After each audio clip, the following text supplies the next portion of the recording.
What would happen if Deku had the strongest fire quirk? Let's find out. But before we start, please hit the subscribe button, like the video if you like this story.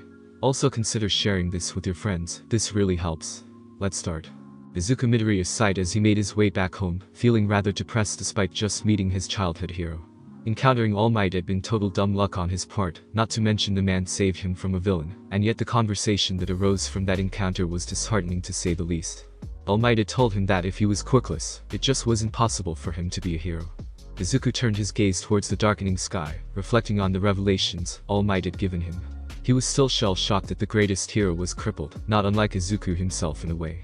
He knew full well what it was like to have to deal with a weak body, and Izuku respected All Might even more for continuing to do hero work despite his disability. But it still stung when All Might told him that he couldn't become a hero without a quirk. He closed his eyes, forcing the frustration he felt down. That was fine. Izuku had planned for this if and when it ever came to pass. He was a smart kid, he made good grades, and even if he couldn't become a hero, that didn't necessarily mean he couldn't be involved with them in some way. He could look into the support class of UA if he was admitted despite his quirkless state. Yes, that was a possibility. Not to mention Katsuki would be pissed if he didn't make it into UA with him.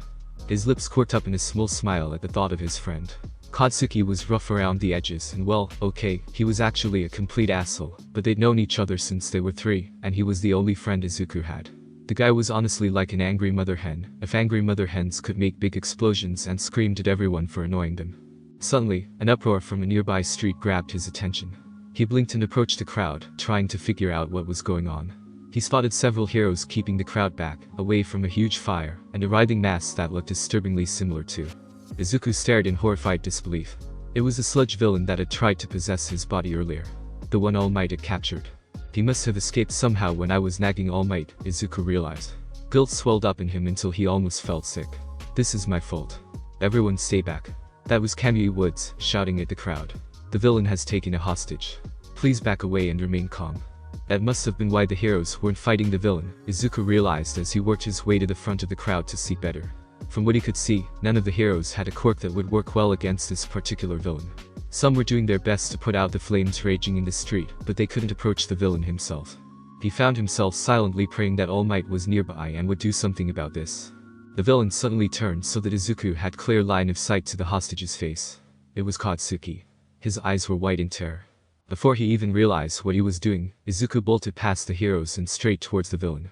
Wah hey! Kamui Woods roared after him. Get back here. Are you insane? Izuku ignored him. He had the sludge villain's attention now, and he certainly recognized Izuku from before if a flash of anger in his shifty eyes said anything. The villain forced Katsuki's body to move, causing several of the boys' explosions to burst out in Izuku's general direction. They missed him, but the blasts destroyed a car and made the fire around them rage further out of control. He hurled his backpack at the villain, smacking the villain in the eye and causing him to recoil briefly in annoyance.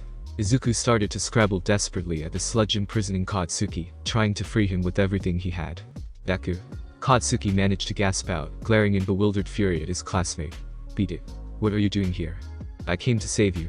Izuku screamed. Get lost. Katsuki roared back. You'll get yourself killed. You little brat. The villain snarled, forming a huge fist of sludge to pulverize him with. To make matters worse, the villain had gathered up bits of sharp metal from nearby debris. If that hit Izuku head on, it would make a mess of his already frail body. Die already. In the crowd behind them, All Might lunged forward in his muscle form. He couldn't ignore what Izuku had just said.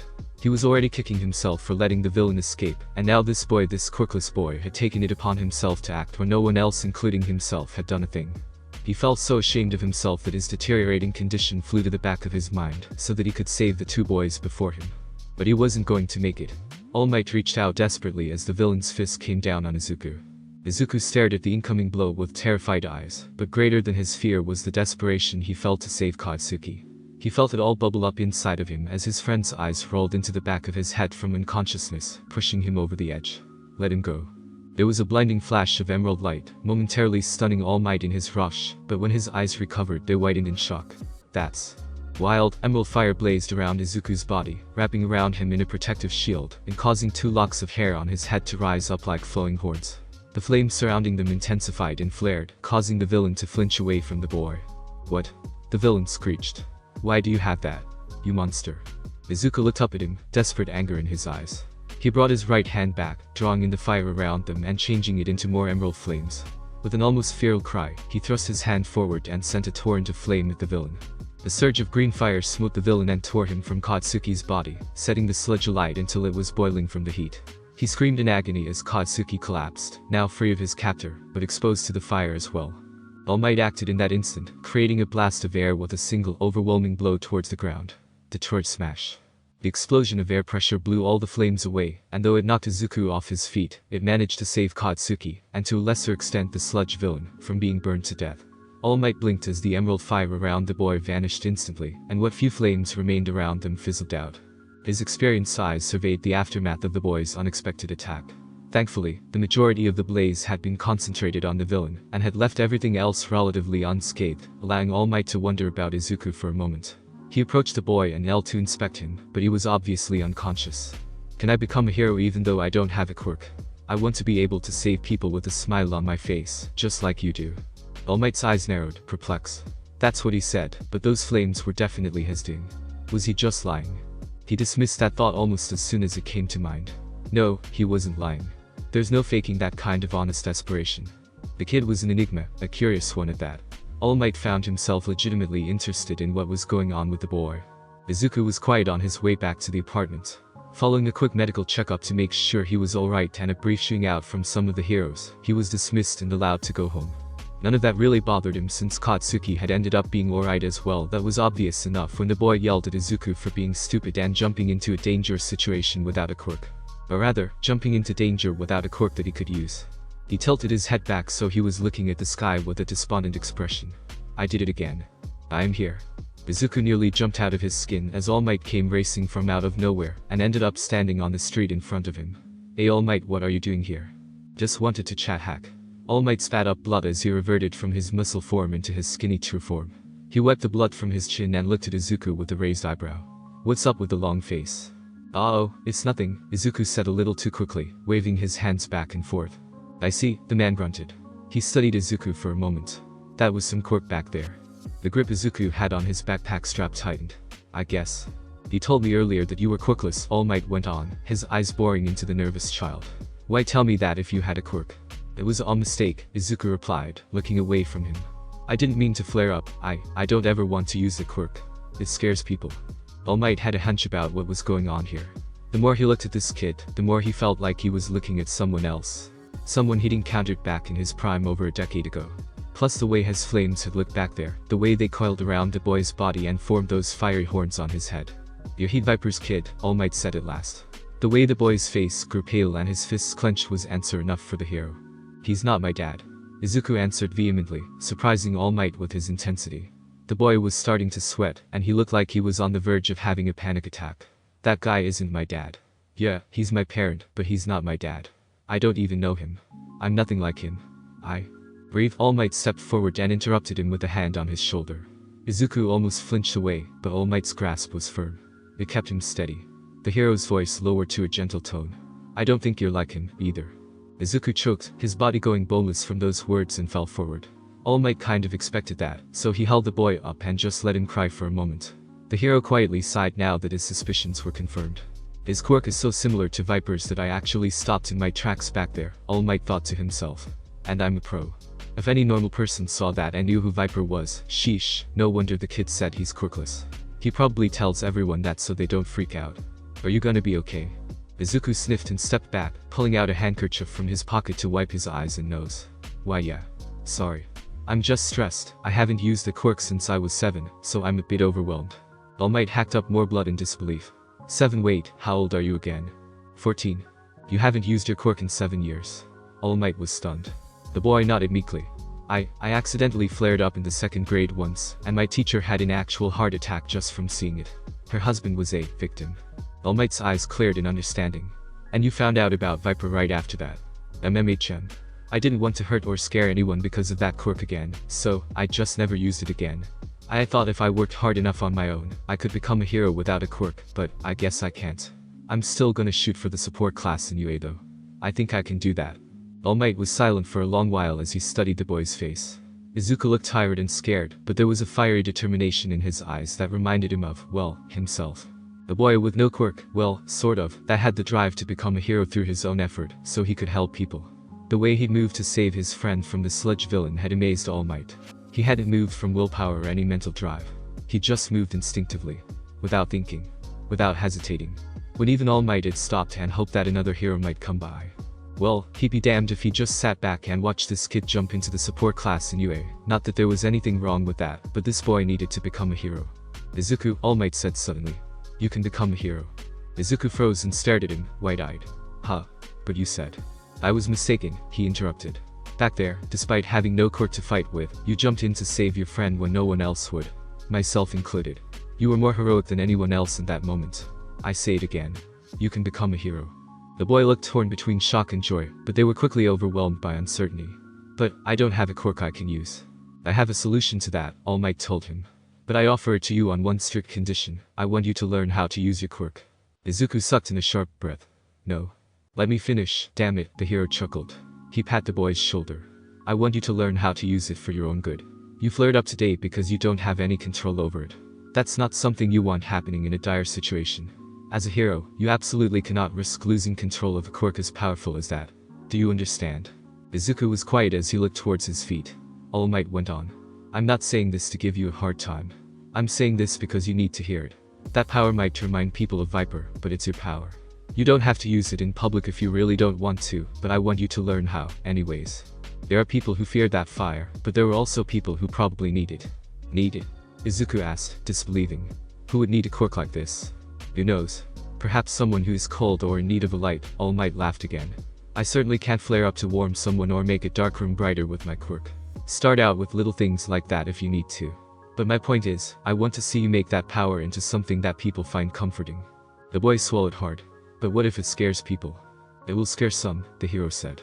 I will admit that at first, your Quirk will probably bring up some bad memories from older folks. But power is neither good nor bad, just how its wielder makes it so. If I were a villain, super strength Quirks would probably be feared all over the world. All Might looked into Izuku's eyes steadily. It's up to you to make your power into something that people seek out instead of something they run from. But to do that, you have to stop running from your power first. Which brings me back to my main point. All Might jabbed a finger towards Izuku. I've deemed you worthy of inheriting my power. Huh? I'm talking about my Quirk. Listen up and listen close, kiddo. All Might spread his arms out to either side of him in a grand gesture. My Quirk was passed on to me like a sacred torch that is given from bearer to the next. Ha. You heard me. And I've tagged you as my inheritor. WWWW wait, WH what Izuku yelled, going into full-on stutter mode. He began to mutter furiously to himself as he processed that. It's true that your Quirk is hotly debated by everyone, and no one really knows what it is, but I've never heard of such a thing, and it's not even among the craziest theories I've seen, and I've seen some really crazy theories, but there's never been a record of a Quirk that could do that, since everyone has their own inborn traits that make up their Quirk, and lets them establish themselves, and that's why they're considered unique, so a Quirk that could be passed on to others could never happen because... Holy shit, hit the brakes there, motor mouth, All Might snapped, cutting Izuku off. I keep a lot of things to myself, but I don't lie. The power I was granted was the Quirk that transfers power. It's called One for All. One person cultivates the power, then passes it on to another, who then cultivates it further and passes it on yet again. As time goes on and it builds, that strength grows and allows those inheritors to save people. I've been searching for a successor for ages, ever since I was wounded so badly. You're the first person I've ever thought I'd be okay with passing this power on to. Izuku was honestly still trying to process everything, but he felt beyond honored that All Might considered him of all people worthy of such an amazing gift. But he still had doubts. But, is that okay? I have that Quirk. It doesn't matter to me, All Might told him gently. If you want to just rely on One for All and put your own Quirk to the side, that's up to you, but I still want you to learn to use it for the reasons I stated earlier. Or you can use both One for All and your Quirk together. Actually, I would have offered this to you even if you were truly Quirkless. This has nothing to do with whether or not you have a Quirk, kiddo. This is because I can see you becoming a great hero. The hero laughed as Izuku lifted his hand to wipe his eyes again. Of course, it's up to you. If you trained enough, you could become a hero with just your Quirk, or you could join the support class at UA. Izuku shook his head. As if there was a choice here. He cleared his face of tears and gave All Might the strongest look he could. I'll do it. All Might grinned. An answer without hesitation. I figured as much. Alright, kid. Then I hope you're ready for the road ahead, because I won't go easy on you. Yes sir. Whew, I made it. Izuku stopped to catch his breath as he stared at the huge UA buildings at the front of the campus. It had been 10 months since Izuku had agreed to become All Might's successor, and in that time, he put his body through absolute hell. All Might had made him train like a maniac, pushing his body to his very limits and beyond. He explained that Izuku's body back then was too weak to inherit One for All right off the bat, so he had to build himself up to handle the extraordinary power. He definitely bulked up a fair bit, although Izuku still looked like a skinny kid at first glance. The now 15-year-old's physique didn't compare to All Might's one bit, but that was fine for now. He had made it to the starting line and that was all that mattered. Izuku quietly groaned. His sore muscles were aching from the strain he put them under this morning, to finish clearing all that trash from the beach. Thinking back on it, he lifted one of his hands to cover his mouth. "Eat this," All Might had ordered with that big grin on his face, as he held up one of his own blonde hairs to Izuku. "Ha!" The boy just stared at him with a dumbfounded expression. All Might laughed uproariously. "It doesn't matter what it is as long as you take in my DNA. It's way too different from what I imagined." Izuku yelped as All Might practically shoved the hair into his mouth. "Enough of that, bottoms up kiddo." Despite Izuku's feeble protests, he did eat the hair. It was about as pleasant an experience as you could imagine it would be. The way it just dragged down his throat was just gross. "Good, now don't throw that up," All Might chuckled. "I don't feel any different though." "Of course not. How do you think your stomach works? It'll take a little time for you to digest the hair, but you'll probably feel something by the time the exam starts." Izuku shuddered and went to go grab the shirt he'd set aside earlier. "Got it, I gotta get home and take a shower and eat before the exam in a few hours." All Might turned his gaze towards the ocean, the view now completely void of any obstruction. "We turned you into a vessel that can house One for All, but it was made in a hurry. You didn't even get to take it on a test run. Prepare yourself for the repercussions that it will have on your body." Izuku glanced over his shoulder at the hero. "What do you mean?" "You'll see," All Might replied. "In any case, focus on using One for All today. With all the time we spent building up your body to house it, we didn't get to actually work on your original quirk at all. Ideally, that's what I'd recommend you use for this exam." "I'm not sure if I can use it in front of people yet," Izuku mumbled nervously. "I know, so like I said, focus on using One for All today." All Might pat the boy's shoulder with one of his huge hands. "We'll get you comfortable with your quirk now that you've got One for All as well.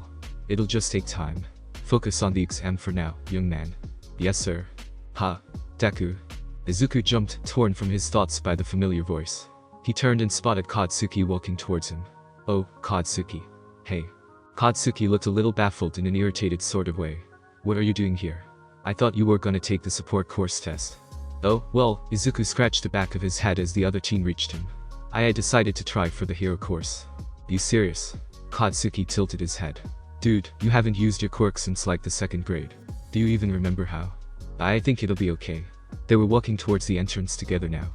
I want to try at least." "Don't tell me you're still scared of people freaking out about it." Katsuki scoffed in annoyance. "You can't pussy out just because everyone else is terrified of your baddest quirk. It still ain't as awesome as mine, though." Izuku's sweat dropped. "I'm pretty sure the whole reason he ended up being friends with me is because he wanted to prove that he was better than everyone who was scared of my quirk." "What, y'all can't handle a little green fire? What a bunch of pussies. Go drown yourselves to death, then." He smiled slightly at the memory. Katsuki was abrasive and frankly a total ass to pretty much everyone, including Izuku to a certain extent, but he was a bit more friendly around Izuku. Part of that was because they ended up in a video game club together at middle school, and were the best players there. Heck, they'd even won a video game tournament held between all the schools in the region. He was kind of like Katsuki's sidekick in a way, so the other teen was slightly more tolerant and less abrasive towards him. Just slightly. "You're getting into UA, right?" Katsuki demanded, giving him a sideways glare. Izuku nodded. "Even if I don't pass the hero examination test, I'll take the support class test. I can definitely get into that one." "No shit. You've got a fucking library in that goddamn head of yours." Katsuki rapped his knuckles against the timid boy's forehead. "And you take way too many notes. Just get in, got it? It'll piss me off if you fail." "I got it," Izuku promised. By now he was tripping on his shoelaces. "Or I'll just die," he thought as he waited for the inevitable impact. Except he didn't hit the ground and just remained suspended in midair. Kasuga gave him a weird look as Izuku yelped and squirmed in the air, but didn't fall. "Are you alright?" The boys looked up to find a teenage girl standing there with her hand on Izuku's backpack. She had shoulder-length brown hair, big brown eyes, and rosy red cheeks. Carefully, she helped to right Izuku so he was back on his feet before she clapped her hands together and smiled.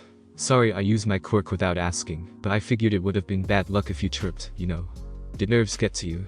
"I'm kinda nervous too. Good luck." Before either Izuku or Katsuki could say a word, she was walking off. Katsuki just stared after her with a face like he couldn't decide whether to be annoyed or not. "The fuck?" A huge smile spread over Izuku's face, and his eyes practically sparkled. "I just talked to a girl." "You didn't say a damn thing, you dumbass." Katsuki snapped at him. And wipe that weird look on your face. It's creepy as fuck. Once they were in the auditorium, the lights hit the stage, and they were greeted by a pro hero named Present Mick. The man had a wild haircut, spiffy glasses, and a big speaker fixture wrapped around his neck. He also apparently had never heard the phrase keep it down, because he was being obnoxiously loud. Welcome everyone to my live show. He shouted into the mic and jabbed his fingers out to either side of him at the crowd. Everybody say hey. He put a hand to his ear, but all he got was silence. Tough crowd. Mick laughed. Whatever. I'm gonna give you the rundown on how this exam is gonna go. Are you ready? More silence was his answer, though Izuku was muttering to himself out of habit. Holy crap, it's really him. I listen to his talk show on the radio every week. The lecturers at UA really are all pro heroes. Shut up, Katsuki growled beside him. Pay attention, listeners. Mick shouted. We'll be seeing if you got skills to pay the bills in a 10-minute practice run at our replica city district. You can take whatever equipment you want, just gather at your designated meeting area after my presentation, you dig. Katsuki looked from the card he had for his test to the one Izuku had, noting that they were in different districts. It's set up so that we can't work together with people we know, huh? That makes sense, Izuku muttered. It'd be too unfair if some people had others helping them out to stock up on points. That's fine, though, Katsuki dismissed. If you got stuck in my exam, I'd end up taking all the points for myself, anyways. Izuku wasn't at all insulted by his friend's greed for points. That was kind of the objective here, after all. Mick was talking again. There will be loads of faux villains spread all over the battlefields, and each one will be rated as a 1, 2, or 3-pointer. Your job is to use your quirk to take out as many of them as you can and rack up a high score. Also, you can't attack other competitors directly. That's nasty anti-hero stuff and it's against the rules, you dig. Excuse me. All eyes were suddenly drawn to a student in the stands, a young man wearing glasses who bore a very stern expression on his face. On the handout, there are clearly 4 types of villains listed. If this is an error, then it's a huge embarrassment for a top-tier National Academy of UA's caliber. What is the meaning of this? Also, you. The other teen suddenly twisted to glare at Izuku, who jumped in surprise and fright. Quit muttering to yourself. We're trying to pay attention. If you think UA is just for fun, then leave this place at once. Izuku practically melted into his seat from embarrassment, covering up his face as most of the other students started to chuckle at him, but he was saved from complete humiliation by Katsuki. The teen snarled and stood up, placing his foot on the railing as he yelled at the guy who had called Izuku out. The hell did you say? I'll kick your ass. The other boy recoiled from Katsuki's rage as he swept his glare over the rest of the kids in the room who were still laughing. He held up one hand threateningly, and let a few small explosions pop off in his palm. Anyone else wanna talk shit? Shut up and mind your own business, extras. Most of the kids did as he said, though a few looked ready to pick a fight with Katsuki. Present Mick broke it up before things could get ugly. Woohoo. Save that aggression for the test, kiddos. I can't say I don't like it though. Thanks, Katsuki, Izuku barely managed to get out as he peeked between the gaps of his fingers. Katsuki sat down and crossed his arms with a huff, still glaring in annoyance at the kid who had started the whole thing. Nobody gets to mess with you but me. Mick pointed at the teen with the glasses. You make a good point, young man, so let me explain. The 4th type of villain is called the 0-pointer. It's a big gimmick that goes wild in tight places, you dig. If I were you, I'd do my best to avoid that sucker. I see. Forgive my interruption. The teen made a huge bow and sat back down. Well, that's enough from me. Mick went on. I'll leave you with a quote that my academy prides itself on. Go beyond. Plus ultra. Now get out there and have a great time suffering this trial. Holy crap, it's huge. Izuku gaped at the massive duplicate city laid out before them. Geez, the place could have been its own town. He knew that UA was top of the line and was notorious for going to extremes to train heroes, but this was more than he'd expected. Glancing around at some of the other students, Izuku noticed that some of them had equipment to match their individual quirks. He kind of wished he had something like that. Not that it matters.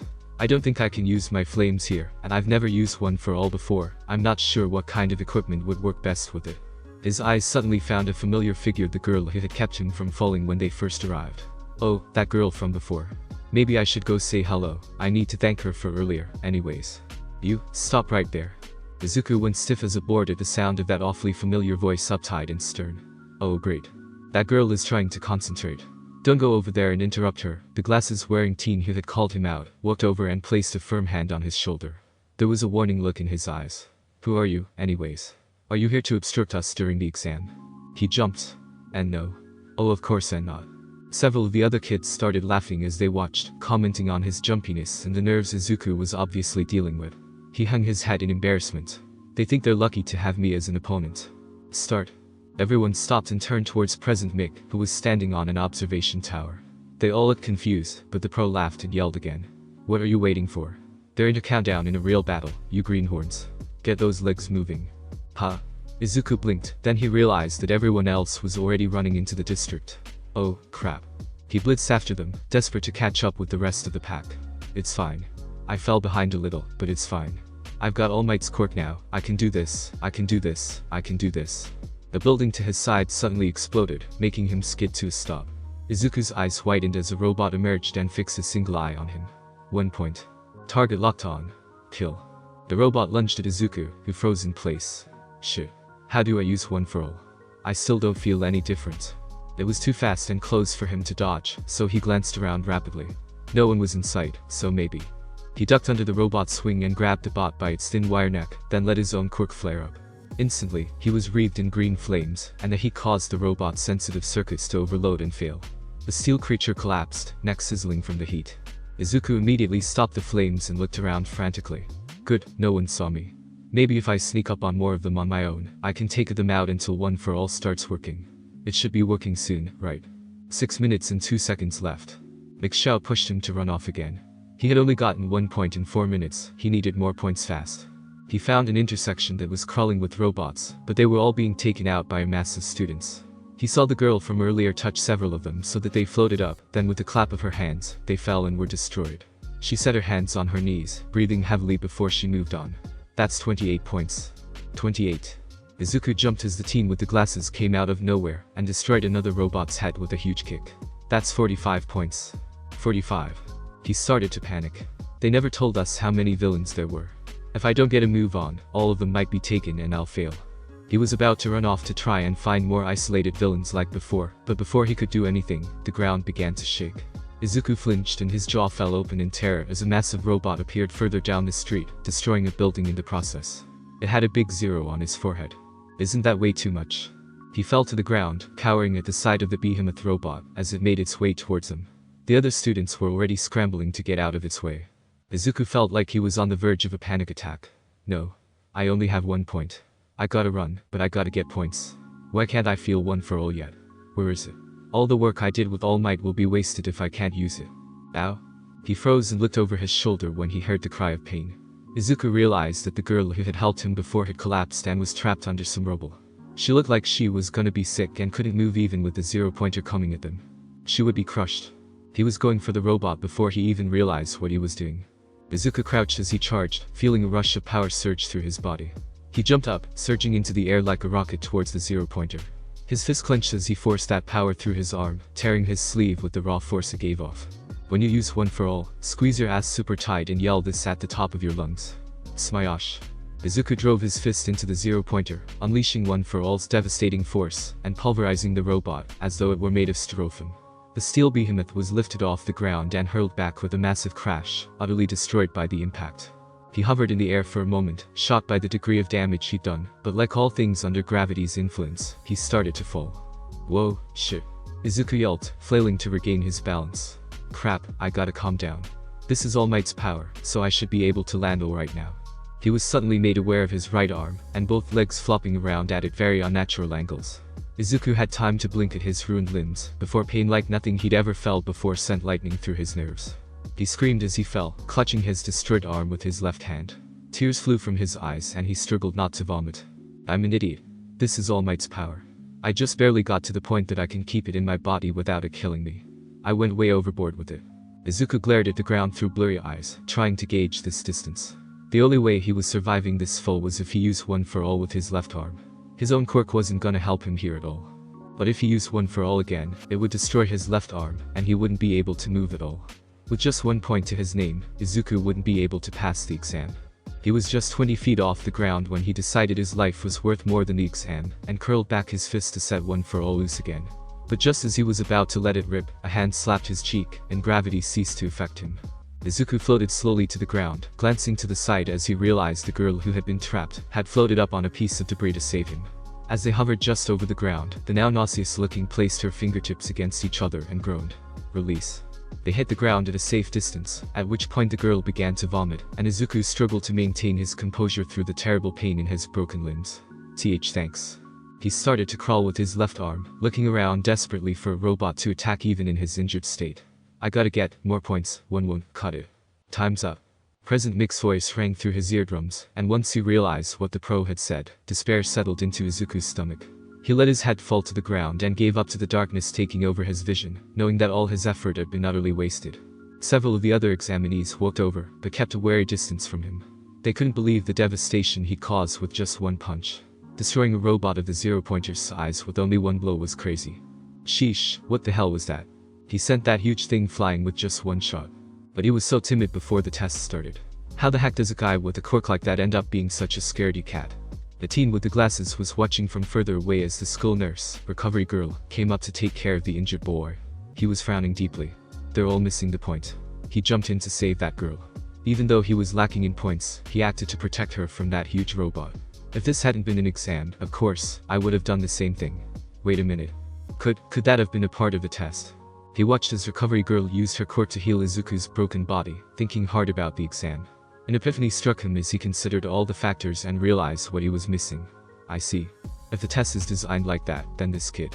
A week later and Izuku was still a ball of nerves trying to get over the pit in his stomach. He'd recovered from his broken limbs, but his failure at the exam still hurt.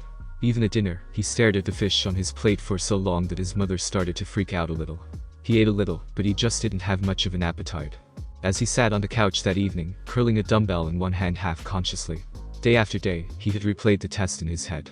If I had to guess, I think I did pretty well on the written exam, Izuku thought to himself. But with just a single point on the practical exam, that grade won't matter at all. Even All Might hasn't gotten in touch with me since then. He's probably embarrassed by how badly I screwed up after spending so much of his time to train me. God, I should just give one for all back to him. Can I do that? The results from your test should be in today or tomorrow, right? Izuku's mother, Inko, tried to start a conversation with him. She was as nervous as he was. I guess, he mumbled. Even if you don't pass, I still think it's amazing that you tried. A lot of people wouldn't have had the courage to do that, you know. Yeah, Izuku sighed. He hadn't told his mother about All Might. He promised the man, after all, not to say a word about his true identity to anyone. Mom probably thinks I tried to take the exam with my quirk and flunked because I can't use it. She's not totally wrong, either. He pinched the bridge of his nose, trying to get some of the stress out of his body with a few deep breaths. I'll just take the support course exam next week. Izuku. He jumped and spun around as Inko came running into the living room from the front door, holding a single envelope in her hands. The pit in Izuku's stomach turned into a terrible black hole as he saw the UA stamp on it. It's here. Inko exclaimed, nervousness all over her face.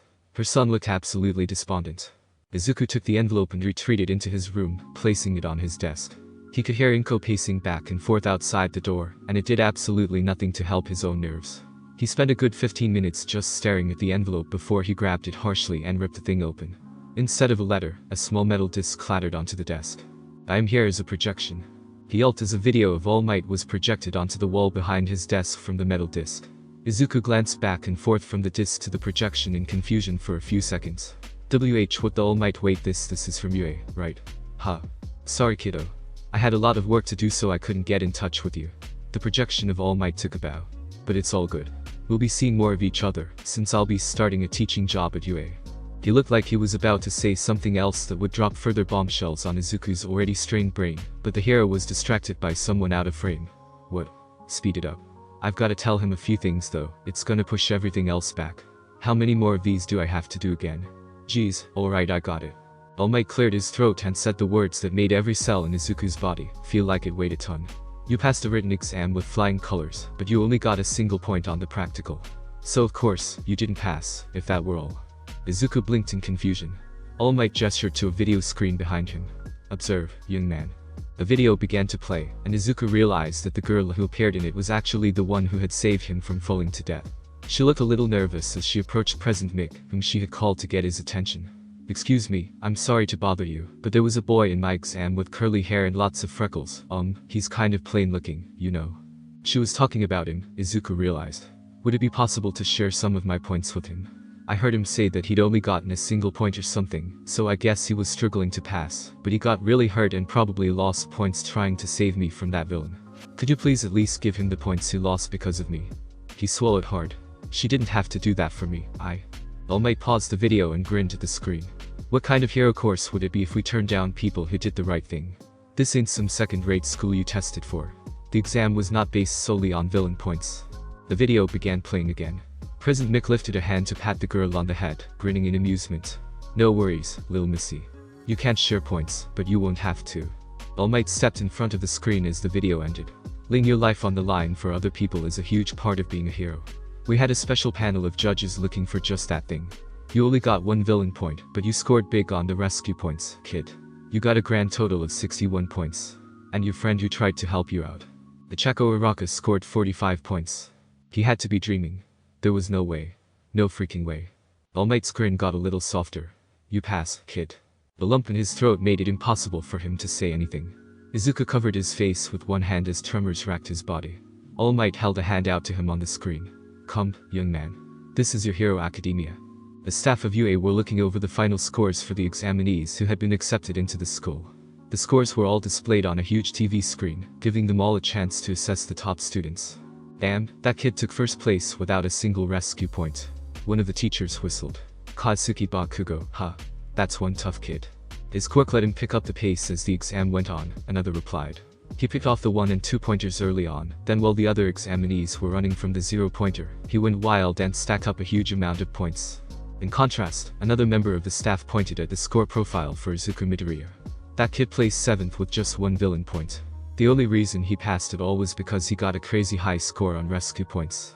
We've had examinees take on the giant villain in the past, but it's been years since I saw someone blow it to hell like that.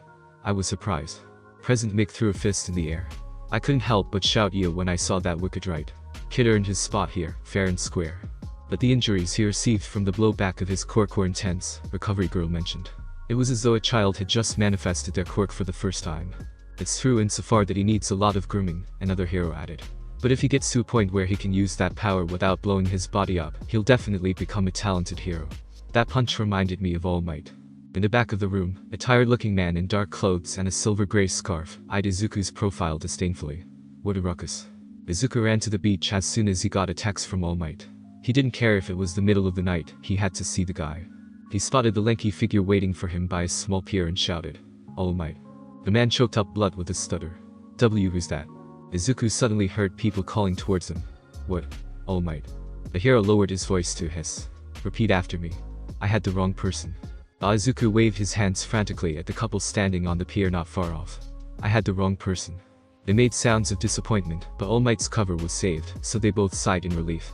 All Might held a hand up. Congress on passing. Thanks. Izuku gave him a nervous high five. For the record, I didn't tell the academy about the work we've done together, got it? I don't want you to think you got in because I told them to let you in. I wasn't one of the judges. Izuku nodded, smiling gratefully. I appreciate that. But I was surprised to hear you decided to become a teacher at UA. Your office is located at Roppongi, Minato Ward in Tokyo. Getting creepy, All Might stopped him with a huff. Anyways, I told the academy a year ago about my predicament, but that was before I met you. I had plans for them to inform me if they ever found a worthy successor for One for All. The boy swallowed. It made sense that All Might would look for a successor from the best hero school in the world. He probably intended to pick one of the talents there before he met Izuku at all. One for All blows up my body even if I use it just once, Izuku told him. I can't handle it any better than I can handle my own quirk. There's no getting around that, All Might told him. For now, you've only just become able to hold One for All in your body. If you just suddenly sprouted a tail, you wouldn't have the foggiest idea of how to use it. Control of it will come later the more you train up your vessel. Wait, you knew I dragged my body before all this? Well, yeah, there was just no time to get you used to it, but everything worked out All Might. The hero floundered slightly. He reached down to pick up a couple of discarded cans, which Izuku eyed with annoyance. He spent the last 10 months cleaning this beach, and people were already leaving trash here, damn it. Right now, you're all or nothing with One for All, All Might told him. With time and training, you'll be able to use it in more manageable quantities until you can wield it all without a problem. He shifted into his missile form and crushed the cans in one hand. Like this. Izuku nodded. That made sense. As for your own quirk, All Might turned towards the ocean after tossing the crushed rubbish into a nearby trash can.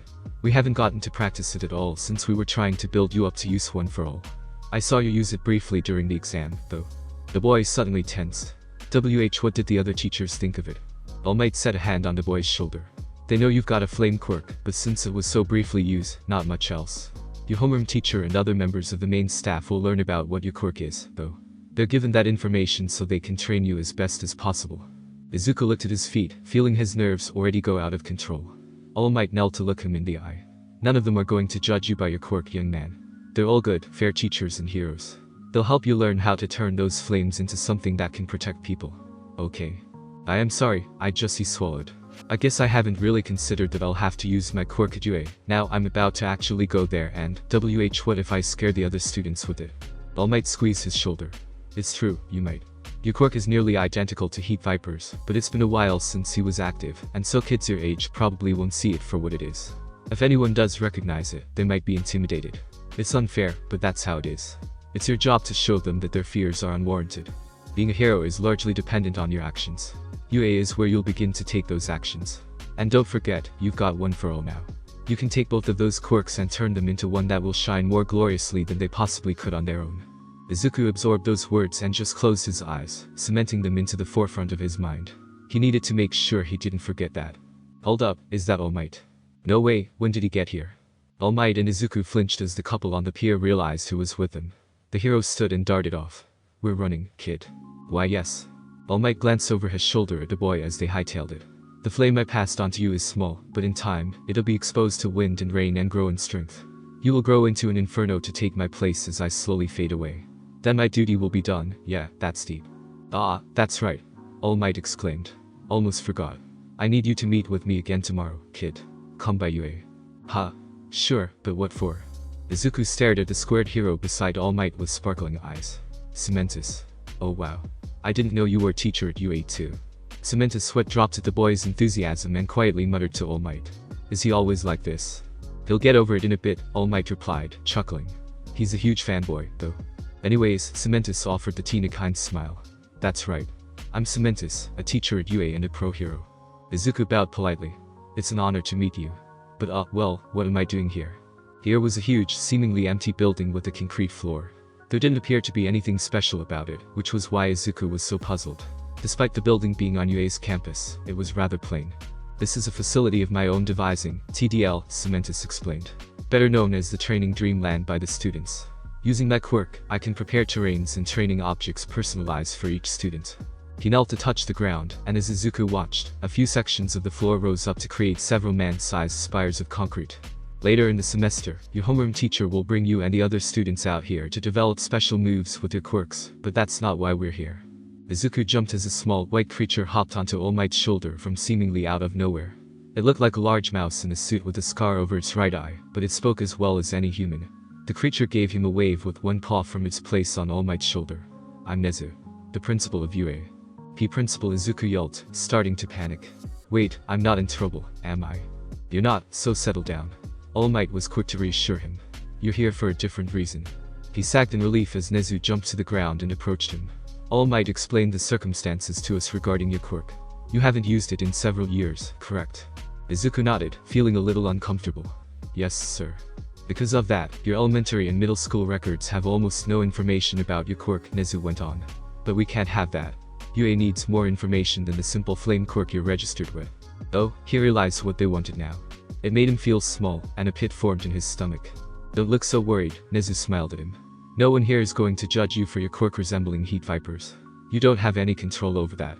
Besides, it could be that the only thing similar about your quirks is their appearance and base form. Quirks are inherited from both parents, you know. Izuku swallowed hard. What do I have to do? We'll need you to activate your quirk first of all, Nezu explained. Then we're going to put it through a few simple tests to identify what it really does. Okay, Izuku stammered. Now? Nezu walked back to All Might and nodded once he got there. Now?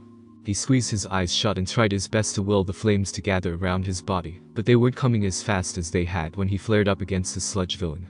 All Might and the other teachers watched as small sputters of flame randomly tried to start up on his body, but they barely lasted a second before flickering away. Something wrong? Cementus asked innocently. Just give me a minute, Izuku pleaded, his eyes still shut. Nezu had crawled his way back up to All Might's shoulder. As he watched the teen struggle several meters away, he began to speak quietly to the other hero. I can already tell those mental blocks he's built up are going to be a problem. Yes, All Might replied lowly. He's made himself think that if he uses his quirk in front of others, they'll reject him out of fear. But I know he can use it.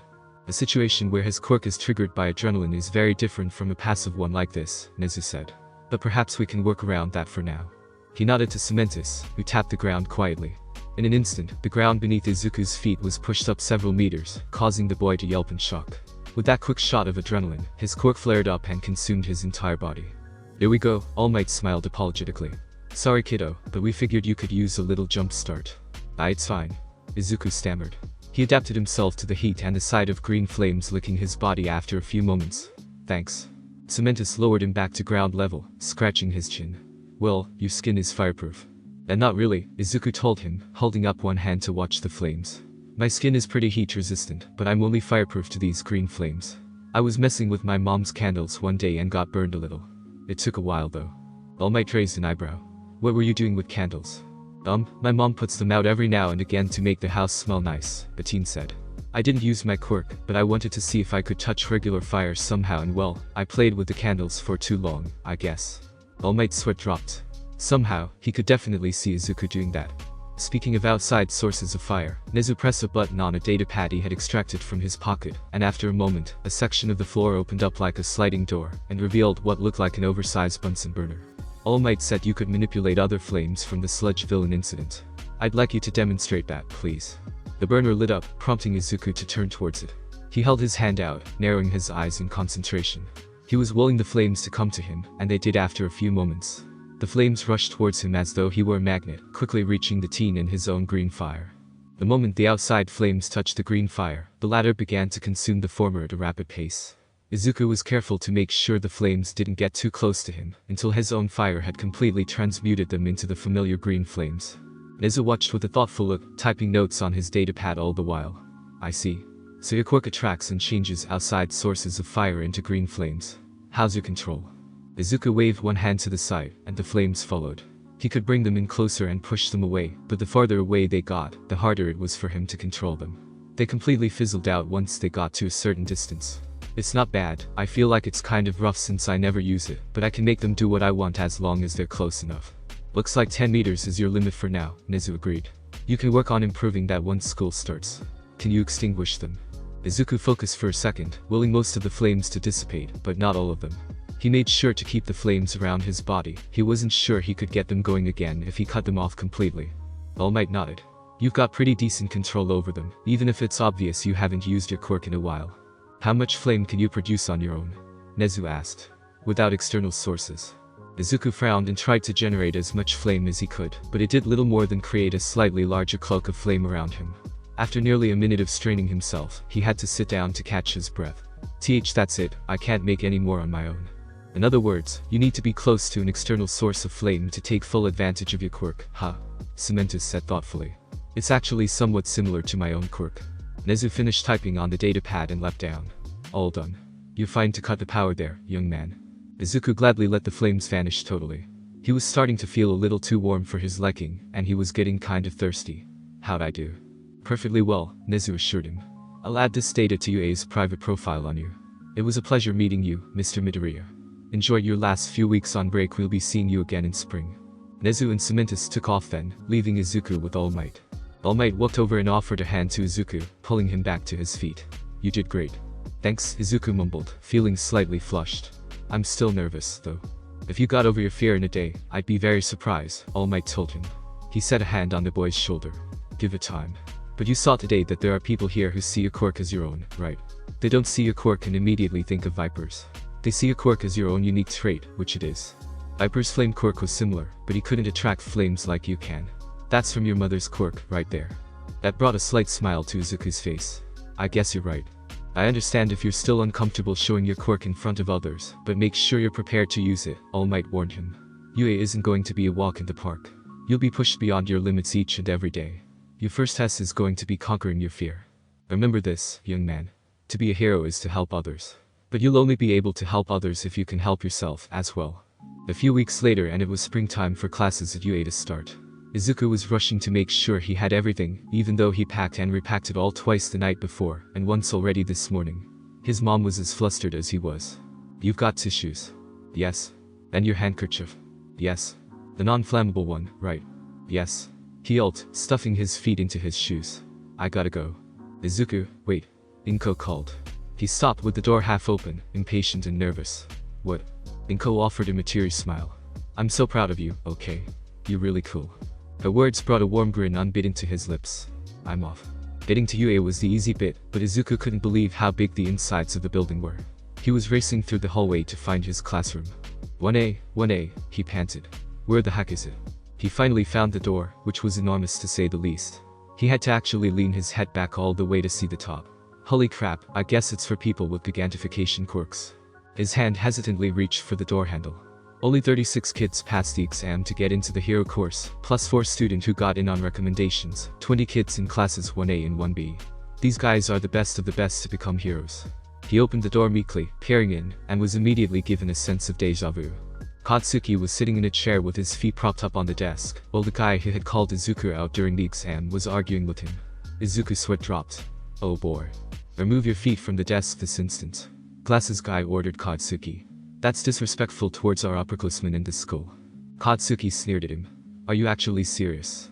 Did your middle school put a stick up your ass, or were you born that way? The other teen held his hands up stiffly, not unlike a robot. My name is Tenya Ida. I come from Same Private School. Same? Katsuki scowled. You're a damn lead, then. Just another reason to blow your ass up. Blow me up, are you really aiming to be a hero? Tenya demanded, recoiling from Katsuki. At this point, both boys noticed Izuku hovering by the door nervously. Tenya immediately approached him, much to Izuku's discomfort. Greetings. My name is... I overheard you, Izuku stammered to interrupt him. I'm Izuku Midoriya. Nice to meet you. Izuku, I must acknowledge you for discerning the true nature of the practical exam. Tenya declared. I completely misread you. I hate to admit it, but you surpassed me during the test. He wasn't even sure how to tell the guy that he hadn't had the foggiest idea about it either, but thankfully he caught Katsuki's eye and waved hesitantly. Oh, hey Katsuki. Katsuki huffed. Good, you finally got here. I was gonna blow you up if you didn't. You mean on this box, right? Izuku laughed nervously. Ah, it's you. The curly-haired guy.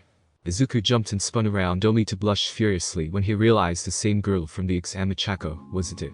Had appeared behind him at the door. She smiled widely at him, and he couldn't help but notice that the school uniform looked really good on her eye and he was blushing even more now, damn it. You made it in, after all. She exclaimed. Just like President Mick said. Awesome. By the way, that punch of yours was crazy. You blew that big robot up with one shot. And no, it was cause why you spoke on my behalf, and How'd you know about that? I mean. Katsuki frowned in confusion as he heard the conversation go on. He blew a robot up with a punch. What, did he use his quirk to light the thing up? Ichako was still enthusiastically talking to Izuku, who looked like he might pass out from all the blood rushing to his face. Katsuki snorted. The guy was freaking out over a girl getting so close to him it was hilarious. I wonder if today's the ceremony or if we're gonna meet with counselors or something. Do you know what our teacher is like? I'm really excited about it. If you're here to have fun, do me a favor and leave now. Ichako stopped talking, and Izuku paled as he looked at the floor behind her. She turned and her face twisted a little as she noticed the really creepy face poking out of a big yellow sleeping bag. The man inside looked like he hadn't slept for a year and forgot how to shave cleanly. The man's voice was low and tired sounding.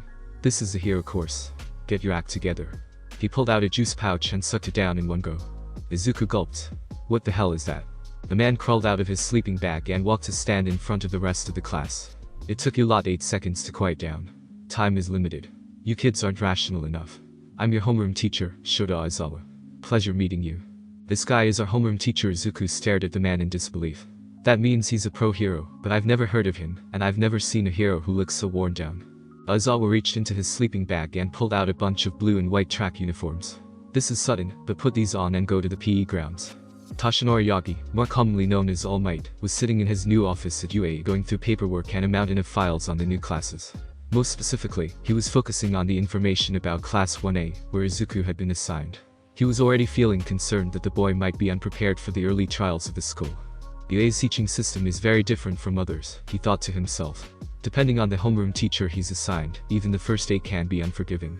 He felt a headache coming on as he found the file on the class's teacher. He didn't even need to see the picture, just the guy's hero name, Eraserhead. Oh great, he got Aizawa. The man in question was notorious for expelling students he felt had no potential. If the file was accurate, which Toshinori knew for a fact it was, Aizawa had expelled 154 students during his time at UA. He's in for a rough day, Toshinori sighed. The Quirk assessment test. Aizawa nodded. Yup. Get ready. Wait. Ichako stammered. What about the introduction ceremony or counselor meetings? If you want to be heroes, you won't have time for things like that, Aizawa muttered, looking at them through the messy black locks covering part of his face. UA is so successful partly because of the great freedom it allows on campus. That freedom is also allowed to the teachers. What does that mean? Izuku wondered. It made him feel uneasy for some reason. You all remember the exercises you had to do in middle school, right? Aizawa asked them. The physical tests where you weren't allowed to use your quirks. The country still hasn't gotten around to standardizing those sort of things. It's illogical. He pulled out a tablet from his pocket and tapped on a measurement app that was linked up with the school system. Let's just get to it. Katsuki, how far could you throw a softball in middle school? Katsuki shrugged. 67 meters. Give it another go, Aizawa told him, tossing his softball at the boy casually and pointing at a circle of ground used for softball pitch. Use your quirk this time. As long as you don't leave the circle, it doesn't matter what you do. Don't hold back though. The teen stretched his arms for a moment as he walked into the circle. He grinned maniacally for a moment. You asked for it. Die. As he threw the ball, a huge explosion erupted from Katsuki's palm, propelling the ball way farther than he would have been able to throw otherwise. Izuku's sweat dropped at the display. Die. Aizawa watched the gauge climb until the softball finally hit the ground again. Before you can think about training, you need to know your uppermost limit. That's how we form the basis of your hero training. He showed them the final score, and the class was shocked to see that Katsuki had thrown the ball over 700 meters. Are you serious? A kid with spiky red hair grinned a little nervously. That's nuts. Another teen, a girl with pink skin and gleaming yellow eyes, clapped her hands together. This looks like fun. We can use our quirks all we like. Aizawa shifted slightly. It looks fun, huh? The man suddenly looked a lot more serious as he glared at them from behind those dark locks of hair covering his face. Were you planning on having a good time during these 3 years here? If that's how you feel, then let's change things up. The student who ranks last in these 8 tests will be judged as having 0 potential and be expelled immediately. Izuku blanched. Wait, seriously, that's not funny. How am I gonna get through this? Aizawa grinned, brushing his bangs up with one hand to sneer at them. In this school, teachers can use their freedom to expel students as we choose. Welcome to UA's hero course, brats. Wait a minute. A girl, Izuku assumed it was a girl by the voice, who appeared to be totally invisible, save her clothing interrupted. This is just our first day. No, even if it wasn't, that's way too unreasonable. That's the life of a hero, Aizawa replied, unfazed by the outburst. Natural disasters, big accidents, rampaging villains, these kinds of things can happen when we least expect it. The job of a hero is to reverse all that insanity and restore reason. If you were thinking that you could just have a good time out here every day, then let me burst that bubble you've got right now. From here on out, for the next 3 years, UA is going to throw more hardships at you than you could count. Don't you know the school motto? Plus ultra. Aizawa smirked. You want to be a hero. Overcome those hardships and climb to the top of the mountain. If you fall on the way up, catch yourself with your own power. We ain't gonna hook you up with a lifeline. Now step up to the plate and show me what you've got, greenhorns. Izuku was freaking out. This is bad. This is really bad. Even if I could use it in front of everyone here, my quirk isn't useful for any of the physical tests. One for all too. I can only use it at 100%, and it totally breaks my body. What do I do? Toshinori had assumed his missile form and gone out to watch the 1A quirk assessment for himself. Aizawa was really giving them a rough time, and he could see that Izuku was having the worst of it. In all the exercises thus far, there was really nothing he could do with either of the quirks he possessed. In hindsight, he knew he should have had the kid work on his own quirk during their training, but there had been barely any time at all to build him up to inherit one for all. The circumstances were very different as well. Toshinori had been able to wield one for all right off the bat, without any of the negative effects Izuku had to experience. Not to mention that personality-wise, they were total opposites from how he'd been when he first inherited the quirk. He'd been confident and bold. Izuku was nervous and timid.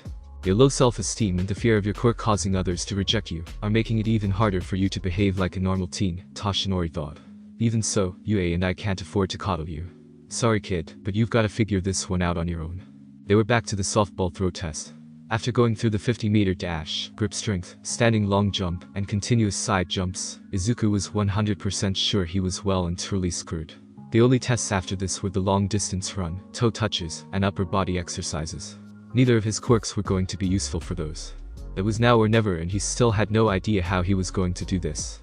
It didn't help that Ichako went and scored infinity on the ball throw with her zero-gravity quirk.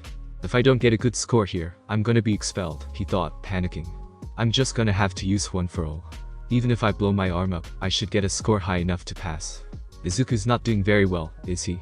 Tenyu muttered off to the side as Set Teen took his place for the softball pitch. Ichako frowned. Why hasn't he used his quirk yet? He should be at the top of the board right now. Katsuki was watching Izuku with his eyes narrowed into a glare. The hell is he doing? He hasn't even tried using his quirk for the other exercises. Don't tell me he's still scared of it. Izuku gripped the ball tightly in his hand. He made up his mind. He was gonna send this thing flying with one for all, even if it blew up his arm. He figured out what to do for the other tests after that. He brought his arm back, letting one for all rush through his veins, and then threw the ball for all his was worth. 46 meters. Izuku blanched. What? I definitely used it just now. I erased your quirk. The teen spun towards Aizawa and felt his blood run cold. The man's hair was flowing back away from his face, and the silver cloth he wore around his neck was hovering around him like snakes ready to bite. His eyes were glowing as he glared at Izuku. What were they thinking, letting a kid like you into academy? Erase, it suddenly clicked for Izuku as he spotted yellow goggled around the man's neck, previously hidden by the silver cloth. Wait, you eraserhead. Aizawa didn't confirm it, but he didn't have to. He stalked towards Izuku, still glaring at him. You were gonna blow your arm up, weren't you? I remember seeing that power from the entrance exam. You can't manage it efficiently at all. What are you going to do when you cripple yourself? Is someone going to have to save you every time you use that power? And no. Izuku yelled as the silver cloths wrapped around his arms and yanked him closer to Aizawa, who leaned in to mutter lowly. Where's your quirk? You haven't used it at all. At bare minimum, you should at least have tried using it the same way that Katsuki uses his explosions. Did you think you could just half-ass this and get by with a broken arm? Izuku gulped, looking away from him. I can't use it in front of everyone. No? Then get out of here, Aizawa snapped. The cloths bound around Izuku tighter and forced his head to turn, so he was looking at the pro. If you can't use your quirk in front of people, then you may as well not have a quirk at all. And I know I don't have to tell you this, but a person without a quirk can't be a hero. I'm trying, Izuku protested. No one here at UA is going to coddle you, Aizawa told him roughly. If your fear is too much, you don't need to be here. Figure it out now or give up. You can't become a hero with that kind of block on your power. The cloths released him, and Aizawa closed his eyes. He had to shut them for a moment, since he couldn't blink while using his quirk, letting out an irritated sigh. I've returned your quirk to you. Give it your best shot. He felt like crawling into a hole to die. As if that wasn't discouraging enough. He started muttering to himself out of habit. The only way I can pass is by using one for all to shoot the ball as far as possible, but what if he grades me harder for not using my quirk? I can't flare up all the way in front of everyone, but if I don't, I might get expelled. What am I supposed to do? Aizawa watched the boy mutter to himself after getting some eye droplets into his eyes. He was curious to see what he'd do after getting shoved into a corner like this, but he was pretty sure the kid wouldn't be able to pass this hurdle. He was just way too timid and reluctant to use his quirk. Izuku squeezed his eyes shut tightly to reel in his panic. I'm just gonna have to do whatever I can for now. He brought his arm back and went through the motions to throw the ball, but it was only at the very last second that he let one for all and his quirk loose. Aizawa's eyes widened in surprise as Izuku's hand exploded with emerald fire, igniting the softball to propel it away. At the same time, one for all built up in his index finger, and at the last point of contact, Izuku let it all rip and sent it flying as far as he possibly could. Aizawa waited several seconds for the ball to hit the ground before he checked the distance. 815 meters. He didn't channel it through his whole arm, and waited until the last possible second to launch the ball with that crippling strength. To top it off, he lit it up with his flames and controlled those to propel it further still. Patchy at best, but not too shabby. Mr. Aizawa. The man blinked and looked up to see Izuku clench his hand into a fist, despite his broken finger. He was biting his lip to withstand the pain, but he was still standing and certainly not crippled. I can keep going. Aizawa grinned. Good. In the wake of Izuku's impressive throw, the rest of Class 1A took a moment to admire his throw. Woohoo! Ichako cheered. Now that's a heroic score. Tenya blinked at the sight of Izuku clutching his right hand. His finger looked swollen, it's just like the entrance exam. What an odd quirk. The blonde kid who had been shooting a laser out of his belly button for the last few tests shrugged. It's not stylish at all. Katsuki did a spit take and choked on the water he was drinking. What the fuck is that power? Izuku walked back to the group of students clutching at his hand, but yelped when Katsuki grabbed him by the collar and yanked him over, staring at him with a sort of perplexed fury. How the fuck did you do that? Well, I just propelled it with my quirk. He stammered. You barely ever use your quirk. Katsuki hissed. There's no way the base power is that fucking high. Explain what you just did and wait, what the fuck? He spotted Izuku's injured finger and took several seconds to process the connection between the injury and Izuku's unbelievably good throw. When Katsuki looked back at his face, Izuku cringed at the rage in his eyes. Deku. Why yeah? He screamed as Katsuki put him in a headlock and started to mercilessly drive his knuckles into his head. You dumbass. You blew your finger up with your quirk, you're supposed to be smart, goddammit. Don't try and outdo me if you fuck yourself up. I'm so sorry. Izuku cried, trying to escape the inescapable grip of his best friend to no avail. Most of the class sweat dropped at the display. What even? Asked the pink-skinned girl. I think he's concerned for his friend, the red-headed boy suggested hesitantly. Katsuki grew even more ruthless after Izuku tried to escape him. I think. Sheesh, talk about tough love, said another boy with round elbows. Aizawa snorted and glanced at the time. They had a few more tests to complete, so there was no time for dilly-dallying. Come on, let's get moving. We're not done yet. The next 2 tests flew by, although Izuku had trouble with them due to the pain of his broken finger, and so didn't get another score that was especially high. When all was said and done, they gathered at the starting point with Mr. Aizawa, who was going through all the records with the same, bored expression he'd had all class. So, a blonde kid with black highlights similar to lightning bolts, tapped the ground with his foot awkwardly. What's the verdict? Aizawa glanced up at him. The lowest score gets expelled, right? The guy looked a little nervous. He was having a bad day. Oh, I lied. Izuku blinked. Huh. Aizawa's shit-eating grin was the visual definition of a god-tier troll. That was a logical ruse to bring out the best of your quirks. About 80% of the class screamed. What? One of the girls raised an eyebrow at the shocked expressions on her classmates' faces. That should have been obvious. Of course it was a lie. Aizawa ignored the mental devastation he'd left in his wake and started to walk off. That's it. The papers for your curriculums are back in the classroom. Go give him a read. Oh, and Izuku. Izuku was still trying to process that he wasn't getting expelled, and robotically accepted the slip of paper Aizawa gave him. Go get yourself patched up by a recovery girl. And be prepared for tomorrow's ordeal. Yes, sir, he replied absently. The rest of the day passed in a blur for Izuku. Visiting recovery girl had gotten his finger healed in no time, but a quirk merely accelerated the body's healing process. It required energy, so even though he was fine now, his body was low on fuel. He was rubbing his eyes by the time he and Katsuki started walking home for the station. I'm sleepy. Wake up, Katsuki muttered. I ain't carrying your ass home. Oh, is your finger healed?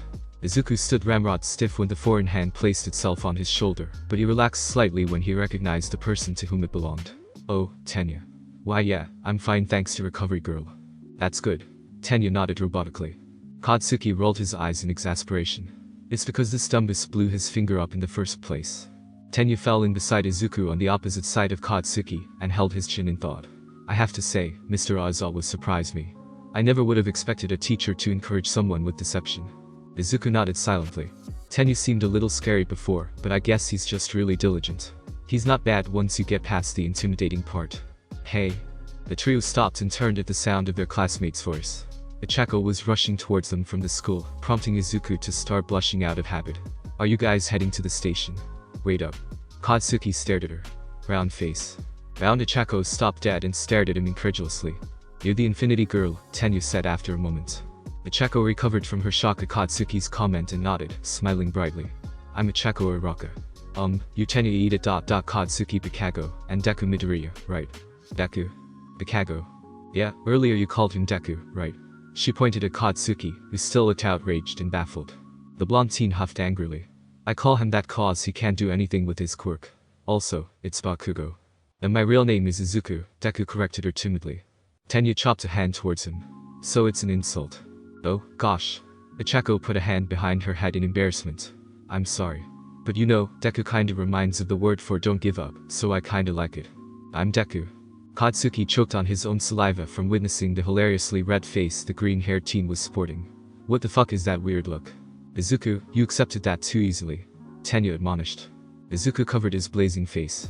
It's like a Copernican revolution. Eh, what? Ichako asked, confused. Katsuki scoffed and started walking again. Ugh, I can't stand this. Hurry it up, scrubs. We're gonna be late. Is it a derogatory reference? No mystery who asked that question. The group of teens walked together to the station, although Katsuki didn't say anything more than a few choice curse words. It was nice, albeit a little awkward, but Izuku thought to himself that he could definitely get used to it. They too came around with a much more easygoing start. Since Mr. Aizawa wasn't trying to con them with another logical ruse, homeroom wasn't nearly as dreadful for Izuku. It was still slightly nerve-wracking, but for a different reason. Introduce yourselves to your classmates, Aizawa told them, still wrapped up in his yellow sleeping bag. Since you'll be working with each other for the next 3 years, you need to get to know each other. The logical way to do that is as early as possible. You'll come up here one after another and state your name, what your quirk is, and something else about yourself. I don't care what it is. Sir? Tenya held his hand up with lightning speed. How should we proceed with the order of students? I don't care, Aizawa deadpanned. I'm going to sleep. Handle it yourselves. So while the pro took a nap, Tenya more or less organized the class introductions himself. They ended up going from the front row to the back row in a right to left formation. First up was the girl who was only known to be a girl by her outfit. The rest of her body was totally invisible. Literally.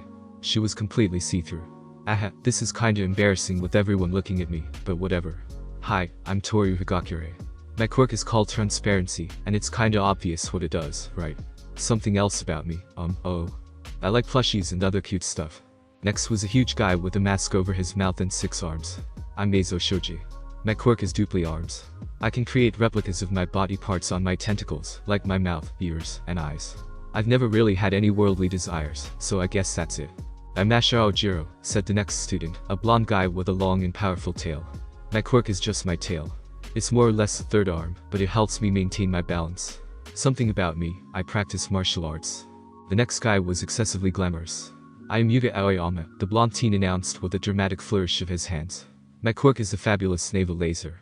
I can shoot a laser from my belly button. But if I shoot it for more than a second, I get a tummy ache. Another stylish fact about me is that I speak French. Katsuki was up next, scowling after Yuga with an annoyed look. What's with that tool? Whatever. The name's Katsuki Bakugo. My quirk is explosion. All you need to know is that I can blow your asses up. I'm gonna be the #1 hero, so stay out of my way, extras. Izuku's sweat dropped at the irritated responses from the rest of the class after Katsuki's introduction.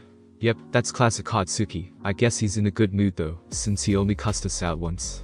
I don't like having to follow up after such a jerk. The next student was a girl with extended earlobes that looked like plug-in jacks.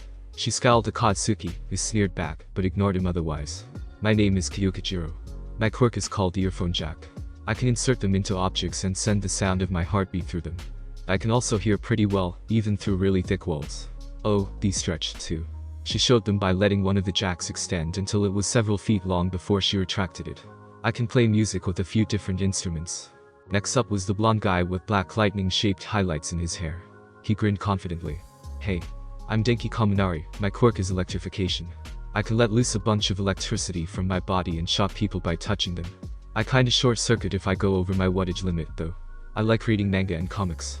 My TURN, exclaimed the pink-skinned girl, who bounced to the front of the class. Izuku also noticed that she had a pair of small, yellow horns atop her head.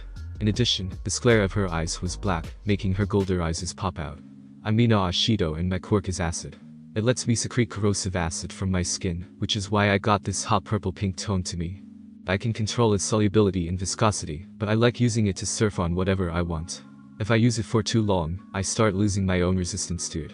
I like to break dance, but I don't like bullies. I'm looking at you, Katsuki. Katsuki threw a perfect middle finger in her direction. Fuck off. It was Izuku's turn next. He nervously walked to the front and hesitantly smiled a little. Hi, I am Izuku M. Midoriya, my quirk, it's... He was silent for a few seconds, trying to get the nerve to tell everyone what his quirk was. Katsuki got impatient and scowled. Do I need to come up and hold your hand or something? Just tell them, damn it. Don't rush him, Katsuki, Mina shot him a warning look. We've got plenty of time. Shut it. Izuku didn't want them to start arguing, so he got it out as quickly as possible. And my quirk is called All Flare. Katsuki and Mina, who had been glaring daggers at each other, stopped and looked back at Izuku as he reclaimed everyone's attention. The green-haired boy looked at the floor, still feeling jittery in every cell of his body. I can emit green fire from my body, not much, though. I have to get fire from an outside source, or I'm limited to that.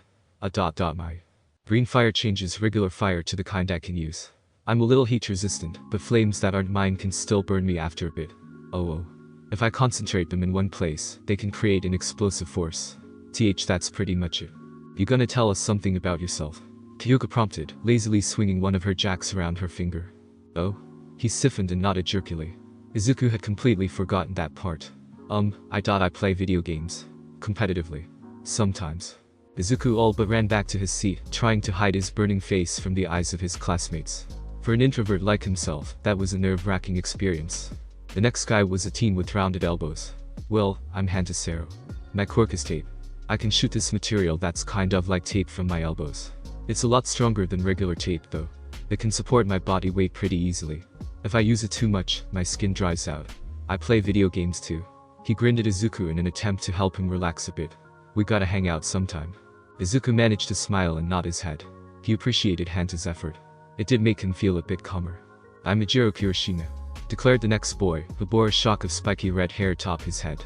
He flexed one of his arms, and the skin on his hand became much tougher looking. "My quirk is called hardening. My skin just hardens, but I can punch through solid concrete. I'm a huge fan of the hero Crimson Right. I guess I'm next." The next person was a girl with long teal hair tied in a huge bow. She had large eyes, hands, and a rather white mouth. "I'm Tsuyuase. My quirk is called frog form. I can do a lot of frog-like things. I can jump really far, climb walls, swim fast, my tongue can extend for several meters, and I can secrete a mild toxin. Maybe because of my quirk, I'm pretty sensitive to cold. If I cool off too much, I get sleepy. Something about me is that I always say what's on my mind." Following Tsuyu was a really short guy with purple, sphere-shaped hair. "I'm Minoru Mineta. My quirk is called Pop-Off. I can pluck the spheres off my head and make them stick to things. They don't stick to me, though. Depending on how I'm feeling, they can stick to something for an entire day. If I take too many off, my head starts to bleed a little. Something about me." The lecherous grin made its way across his face. "I love girls. Girl heroes especially. Some of the costumes are super sexy." Most of the students found that distinctly uncomfortable. They responded with many boos and Tenyu robotically swinging his arm at the other teen to reprimand him. Unbeknownst to the rest of the class, Katsuki and Izuku stared at the unashamed pervert with intense eyes. Since Katsuki was seated in front of Izuku, he leaned back to whisper to the other teen. "The grape is a PAL," Katsuki muttered, not taking his eyes off of Minoru. "Roger that," Izuku muttered back, scribbling something in his notebook. Up next was a teen with the head of a bird, which was covered in black feathers and bore a yellow beak. "I'm Fumikage Tokoyami. My quirk is Dark Shadow. There's a shadow-like monster living in my body that I can materialize from wherever I want like an extension. I don't have much to say about myself. That's kind of pointless, I think." The next student was a teenage boy who was even more shy than Izuku. He didn't actually say anything, which was kind of surprising since he looked pretty tough with a thick, square jaw and muscular build, but instead hurriedly wrote on a little whiteboard he brought up to the front with him. Some of the students had to lean forward and squint to read it. "Koji Koda. My quirk is animal voice.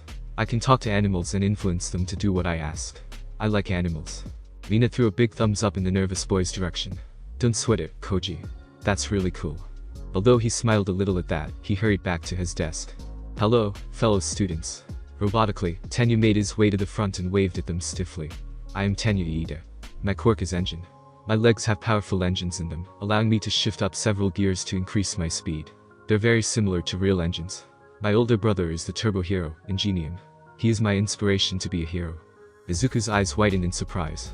He had wondered why Tenyu looked a little familiar, but he hadn't expected him to be related to a hero like Ingenium. The hero in question was a popular, rising star who did things by the book, and had already amassed a large office with many sidekicks despite being so young. If Tenyu was anything like his older brother, he was already on the road to becoming a great hero. They were finally on the last row of students, just 4 left.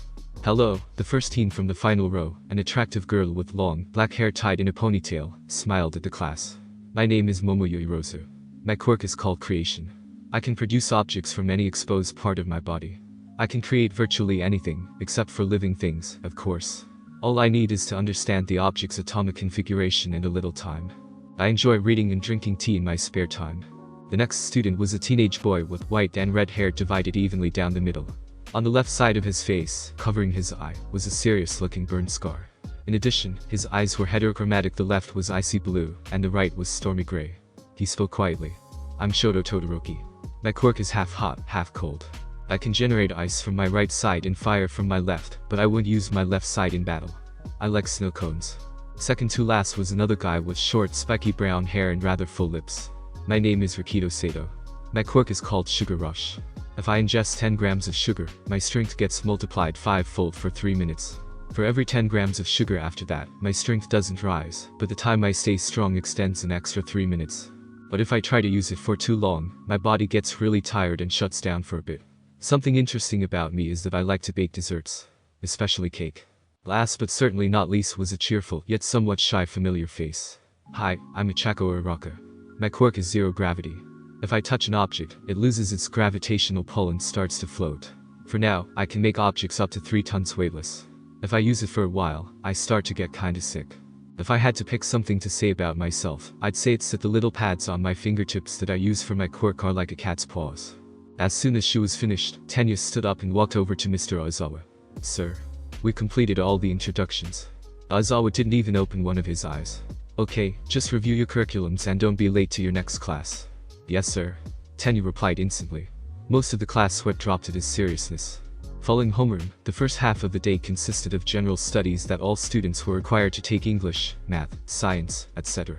That was pretty boring in comparison to their other lessons, which took place after lunch at noon. Their foundational hero studies. Frankly, that was what every student looked forward to the most. Especially because of the teacher in charge of that class. I am. Izuku and the rest of Class 1A whipped their heads towards the door, which flew open to reveal the infamous figure of the number 1 hero, All Might. Coming through the door like a normal person. Whoa, it's really All Might. He's wearing a costume from the Silver Age. The design is super retro. All Might took his place at the front of the class. This is Foundational Hero Studies. In this class, we'll be building up your foundations as heroes through countless trials. For your first trial, we'll start with this. Combat training. Katsuki grinned like a madman. Hell fucking yes. And for your first battles, All Might pulled out a remote and pointed it at the far wall before pressing a button, causing several sections of the wall to slide out. Inside were cases with each of the student seat numbers displayed on them. We've got the gear from your costume orders that you requested to match your quirks. Get changed and gather up at ground beta. All Might was waiting for them, smiling as widely as ever, as the young heroes in training arrived one by one at ground beta. They say the clothes make the hero, ladies and gentlemen. Remember this. From now on, you're all heroes. Before long, they'd all gathered up. All Might's grin widened. I'm loving everyone's styles. Very cool. Izuku had been the last to arrive and was still catching his breath, but he looked himself over now that he was outside. His costume was a green and white jumpsuit, one his mother had provided him as a present for making it into a atop his head. The fabric was stretched into two horn-like features, which were quite similar to All Might's hairstyle. He wore white gloves, elbow and knee braces, and a red utility belt. He also had a mask that covered his face with a wire mesh at the front, so it was easy to breathe. His whole costume was fireproof, a necessary feature because of his given quirk. Despite him wearing the mask, Ochako recognized him immediately and bounced over with a smile. Hey, nice costume, Deku. It's real down to earth. I like it. Izuku blushed furiously upon seeing Ochako's costume, which was a black and white skin-tight bodysuit. She had large, knee-high white shoes and a clear visor covering her face, not unlike an astronaut's. The girl rubbed the back of her head nervously. I guess I wasn't clear enough when I turned in my costume design. They gave me a skin-tight bodysuit, it's kind of embarrassing. Minoru was ogling her not far away and lecherously grinned as he muttered to himself. The hero course is the best. Izuku noticed what the guy was up to and mentally tallied against him. All Might slightly raised one eyebrow as he took in Izuku's costume, specifically the horn-like structures atop his head that resembled his own hair, and the white section of his mask that looked like All Might's own wide grin. The pro had to stop himself from laughing and covered his mouth with one hand. So obvious. Hahaha. Sir? One of the students wearing white armor raised his hand. Izuku recognized the voice instantly as Tenyu's. Will we be using the same mock city from the entrance exam for this training? All Might grinned again. To a point. This will be indoor battle training. A lot of villain cleanup is seen in the open, but statistically, the better part of it is an indoor job. The smartest villains tend to commit their crimes out of sight from others. Kidnappings, break-ins, the black market, a lot of that goes on in the shadows. For this test, you'll be separated into two-man teams of hero and villain groups, then duke it out in 2-on-2 combat. How do we determine who wins or loses? Queried Momo. Can I just blow them all away? Katsuki demanded. We won't get expelled like Mr. Aizawa said, right? Ochako wondered nervously. How should we choose teams? Tenyu questioned. Isn't this cape fantastic? Yuga asked. All Might was momentarily overwhelmed by the questions, but just grinned and bored. I will answer all of your questions. He pulled out a small sheet of paper which Izuku realized after a moment of disbelief was a script. Listen up, the scenario for this training is that a pair of villains have a nuclear weapon somewhere in the building. The hero team must infiltrate the building and stop their nefarious plans before it's too late. If the heroes capture the villains or the weapon, they win. If the villains keep the heroes away from the weapon until time is up or they capture the heroes, they win. As for your teams, they'll be chosen by lottery. Tenyu seemed shocked. Wait, by lottery? Izuku understood. Pro heroes often have to create makeshift teams with other heroes that they aren't familiar with. There's no way you can prepare for unexpected situations, after all. I see. Tenyu exclaimed. I apologize. All Might nodded. Anyways, here we go. These are the teams. He pulled out 2 slips of paper at a time and announced the teams one after another. A team. Ochako and Izuku. B team. Meizo and Shoto. C team. Momo and Minoru. D team. Denki and Tenya. E team. Mina and Yuga. F team. Koji and Rakido. G team. Kyoka and Katsuki. H-Team, Tsuyu and Fumikage. I-Team, Toru and Mashirao. J-Team, Ijiro and Hanta. Ochako smiled widely with delight. What are the odds? This is great though, we'll make an awesome team. Izuku was positive he was going to pass out from excessive blood rushing to his face by the time the day ended. Are you serious really? What are the odds?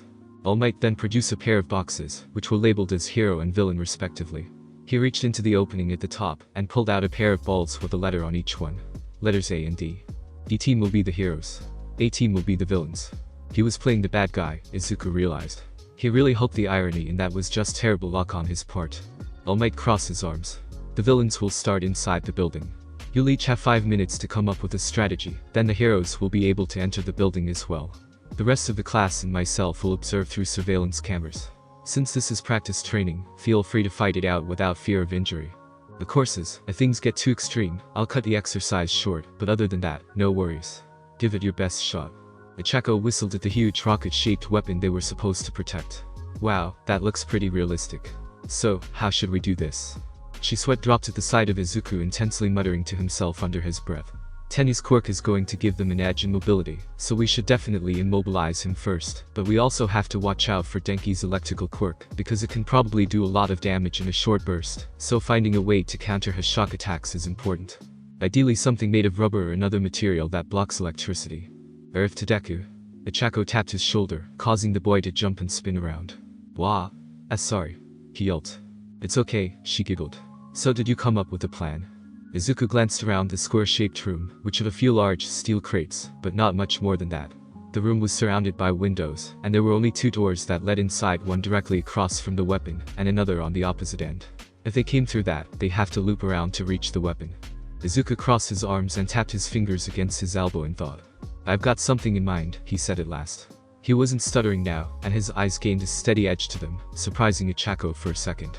It was almost as though she was looking at a completely different person. We'll need your quirk to make it happen. Ochako smiled. This new confident Izuku was definitely someone she tagged as a good partner in a situation like this. I'm all ears.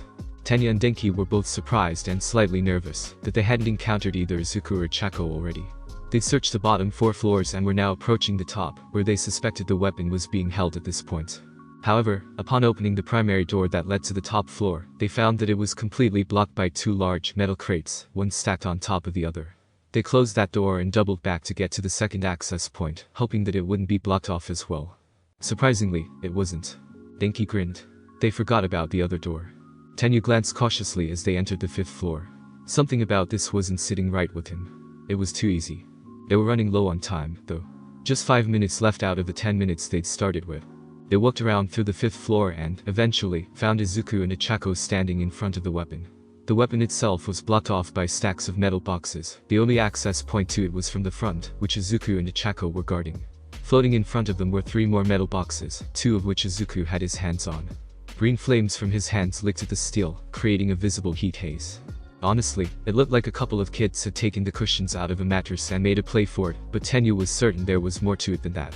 Ochako was focusing on keeping the 3 boxes floating with her quirk, but Izuku had an unnervingly calm look in his eyes. He was up to something. The rest of Class 1A and All Might were watching the confrontation from the surveillance room.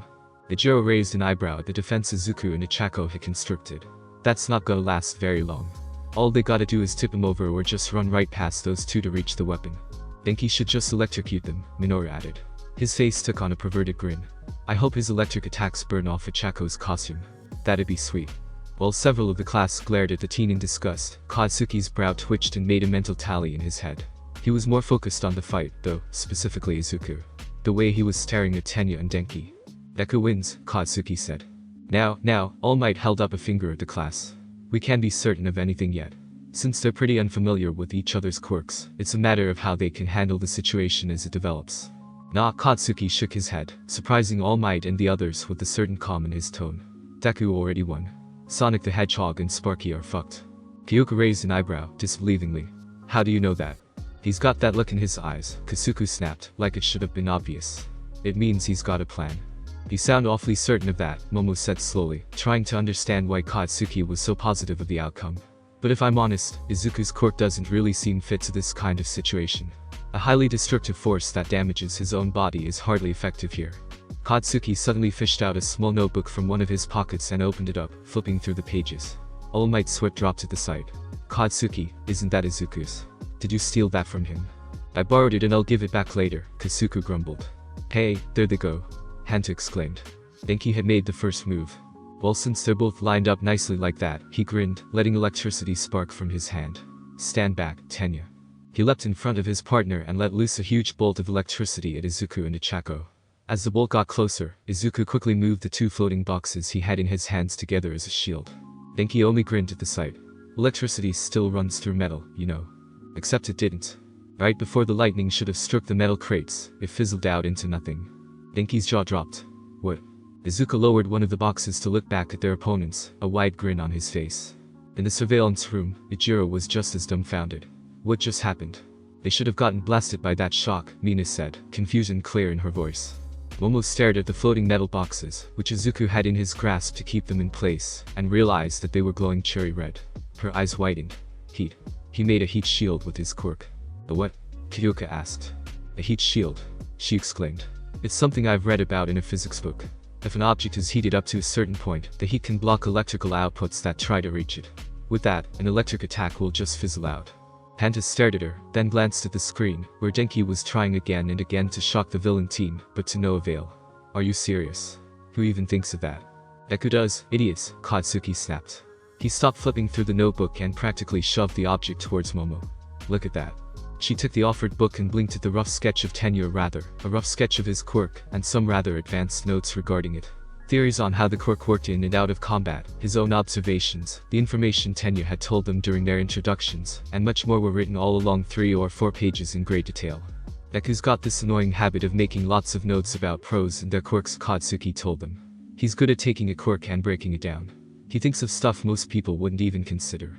It's true that these are some really in-depth notes, Momo replied. He's gone into a lot of detail for a quirk he barely knows about, but given enough time, I'm sure most people in the class could do the same. The difference is the time it takes, the other team muttered. How long do you think it took him to make those notes? Well, she frowned. With this much detail and given all the unknown factors, I'd say at least an hour. It would take a while for anyone in this situation. It's the opposite, Katsuki had his arms crossed. He almost looked uncomfortable. He got all of that down in less than 10 minutes. Momo's eyes grew large. 10, with the limited information we had. He made an analysis like this in that short amount of time. Deku's always been a huge nerd when it comes to quirks, but because of that, he's stupidly fast when it comes to analyzing them, Katsuki said. Strengths, weaknesses, environmental factors, combat responses, bolsters, counters, and even other things you wouldn't normally think about. He'll just start casually making plans on how to deal with a quirk in a combat situation. It's never just one plan either, he'll throw in like 3 or 4 extras just for good measure in case the others fall through. I've watched this guy take a villain's quirk he's never seen before on TV, and break it down faster than the pros who were trying to deal with him. Most of the class was listening intently at this point, their eyes wide as they watched Izuku effortlessly counter Denki's attacks. The electrification quirk user was rapidly running out of juice, and the villain team had barely moved. Tenya was trying to figure out how to deal with the situation it seemed, but it was difficult with Denki's indiscriminate electric blasts, growing more and more sloppy as time went on, and his cognitive function. When you're dealing with Deku, what you really need to watch out for isn't that quirk he's got, Katsuki muttered. It's that goddamn brain of his. You gotta rush him so fast that he doesn't have time to think. If he gets enough time to analyze your quirk and come up with a counter, you're fucked.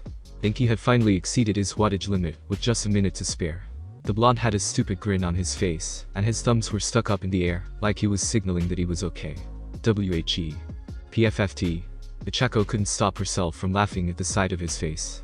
Tenya quickly moved Denki aside, so that he could rush the villain team before time ran out. His engine roared to life as he sped towards them. I have to get to the weapon. Izuku shoved the boxes away and lunged at Tenya. Ichako, drop them. Roger. She replied, releasing the 2 superheated metal boxes. She kept the last one, which was not heated, up in the air. Tenya spun as he charged, twisting his body to kick at Izuku. Full, villain. Much to his shock, Izuku twisted as well and intercepted the kick as though he'd done it 1,000 times. Using Tenya's own momentum, he kept twisting and smashed the now unbalanced team face first into the floor.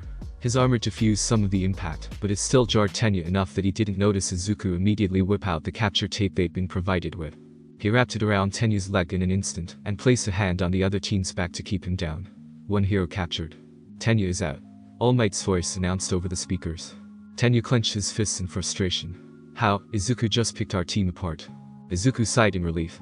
Ryu, why you're really fast, Tenya, oh. He winced in pain. The superheated metal had scorched his palms a little when he'd been using his quirk on those boxes. On top of that, Tenya's powerful kick had totally knocked the wind out of him. He didn't think his ribs were cracked, but damn that hurt. Ichako walked over to the dumbed-down Denki, who was still swinging his arms with. She released the last metal box that was still floating in the air after that. Izuku had suggested that they might need it in case the first plan fell through, but it appeared that they hadn't had to use it. She was still amazed by his strategic thinking. He'd more or less predicted how the fight would go right from the start. The loud horn sounded, signaling the end of the exercise. Hero team has been captured. Villain team wins. Katsuki sneered at his stunned classmates. Told you, Xers. Deku beat him like a drum. All Might couldn't help but agree despite his decision to remain unbiased. Izuku had come up with and pulled off a strategy most pros probably wouldn't have thought of. He was even more glad now that he picked Izuku as the successor to his power. In another life, you would have made a terrifying villain. But you're a hero, young man. You're going to go places. Once Izuku, Ichako, Tenya, and Denki arrived back at the surveillance room following their mock battle, they were swarmed by several excited members of the class. Ejiro was pumping his fists non-stop. That fight was sick. All of your quirks were so cool. It's hard to believe you came up with a strategy like that to counter Denki's electricity, Hanta added. I never would have thought of using a heat shield, or whatever Momo called it. That was awesome. Mina exclaimed, bouncing to the front of the group. I had you pegged as a quiet nerd, Izuku, but holy crap. I take it back, that was a pro-class victory. The praise had him blushing furiously as he reverted back to his shy, introverted self. Suyu smiled at them. You're still a quiet nerd, but you definitely have good battle instincts. It was kind of like watching a strategy game. Ichako played a great support role, too. Ichako smiled back somewhat bashfully. Well, I didn't do much. Deku thought of that whole plan pretty much by himself. He probably would have found a way to win even on his own. Huh? And no way. Izuku stammered. That plan wouldn't have worked at all without your quirk. Honestly, there's no way I could have won this without you. I can't use my quirk very well in battle, yet, so I wouldn't have been able to move those boxes at all without your help. The only reason my quirk was effective at all was because you were there. I'm pretty sure that my quirk was actually the worst one suited for this. Momo nodded. He's right. Certainly, Izuku was the strategist of the team, but it's only thanks to Ichako that his plan was effective at all. With our zero-gravity quirk, moving those heavy metal boxes efficiently would have been impossible for him. Support roles are just as important, if not more so, than lead roles. What's a plan without the capability to pull it off? It was Ichako's turn to blush from the praise, but her smile widened further. When you put it that way, I guess you're right. Thank you. All Might cleared his throat to get everyone's attention. Well, Momo already went and said pretty much what I wanted to hear from everyone now that we can analyze the battle. But that's not to say there weren't any errors on the villain team's part. For one, you forgot to block the second door to the 5th floor. Oh, we did that on purpose, Izuku replied. All Might blinked. Really? Why? Well, I knew that Tenya could move really fast with his quirk, Izuku began, holding his hand up to his chin as he began to half mutter, half explain. The door closest to us would have given him a clear line of sight to the weapon, and I didn't know how fast he could go, so we blocked that one off in case he tried to sprint to us. I wanted to funnel them to the only other entrance to the 5th floor, but if we blocked them both off, they could have tried to break through either entrance, and I didn't want to deal with that unknown factor, so we blocked off just one. I thought about trying to ambush them too, but since we blocked one door off, they would have expected that, and it would have been really difficult to counter Denki's quirk if we took the offensive, so I thought it'd be best to wait for them and act defensively. Ejiro still looked perplexed. That makes sense, but I still don't get something. Why was Ichako making 3 boxes float if Izuku was only using 2 for that heat shield thing?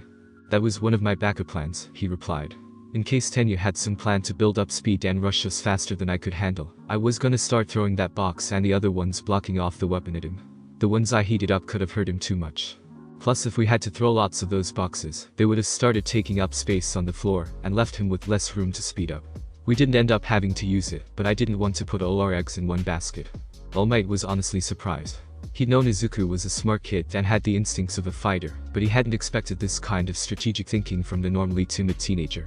But it was a pleasant surprise for him. It was almost as though he were listening to his old sidekick, Night Eye. That man was a thorough strategist as well.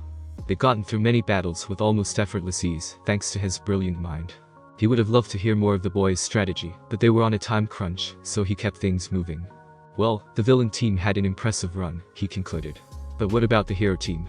Thoughts? What could they have done differently to emerge victorious? Momo raised her hand. The most prominent error was that Denki shouldn't have just started attacking the villains the way he did. Firing a huge electric blast at an armed weapon like that was incredibly foolish. Not to mention that with the way Izuku and Ichako were set up, it was obvious they had a plan ready. I believe Tenyu recognized that since he stopped to think once the teams encountered each other, but Denki didn't give him an opportunity to think of a way around the villain's defenses. Moreover, he should have stopped attacking the moment he saw Izuku had a counter to his electric attacks. Instead, he wasted valuable time and energy trying to power through it. And by doing so, he left his teammate with no way to strike the villains. Even given Izuku's extensive plans, had they worked as a team, it's still possible they could have found a way around those defenses. Denki responded with a stupid grin, still giving everyone the thumbs up. Kyoka and Ichako were trying and failing to keep themselves from laughing at his face. Tenyu on the other hand played his part more strategically than Denki. He was cautious and approached the situation carefully, but he was, as I stated earlier, prevented from acting thanks to his partner's own rash actions. However, his last rush was too hurried and easily predictable.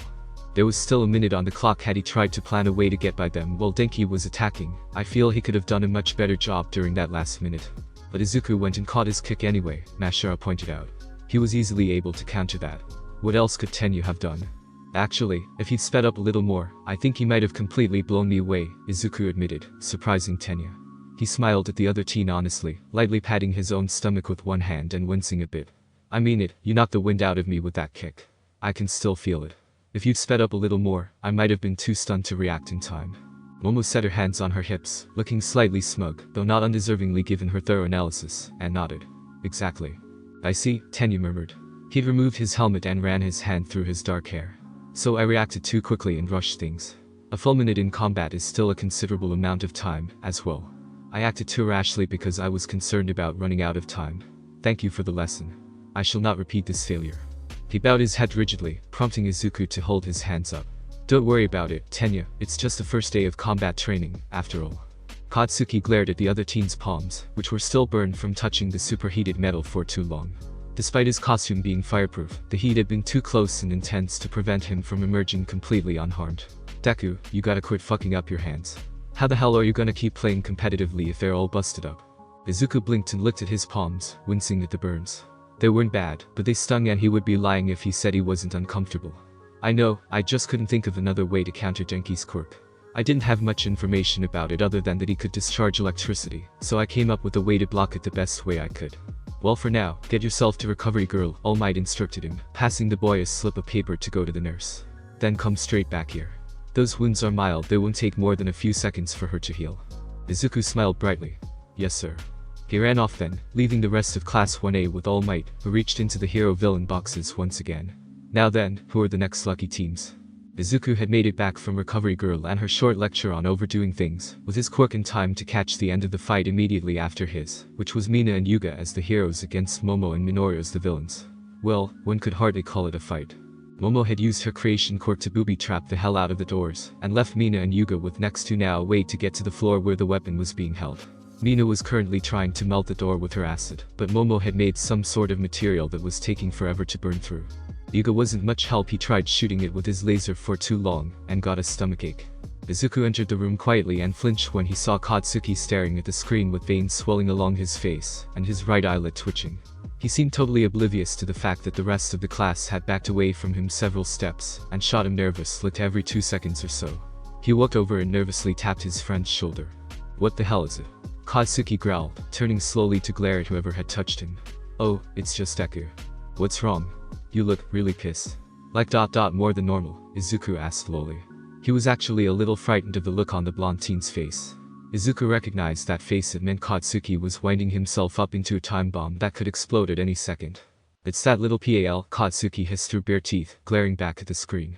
Izuku's eyes followed his to the screen just in time to see Minoru trying to cop a feel of Momo's ass, but she was apparently already aware of what he was doing, and turned to glare at him, all the while extracting a piece of metal from the skin on her chest. Minoru's sweat dropped nervously and backed off, but his grin was still unashamedly lecherous. How many times has he tried to do that?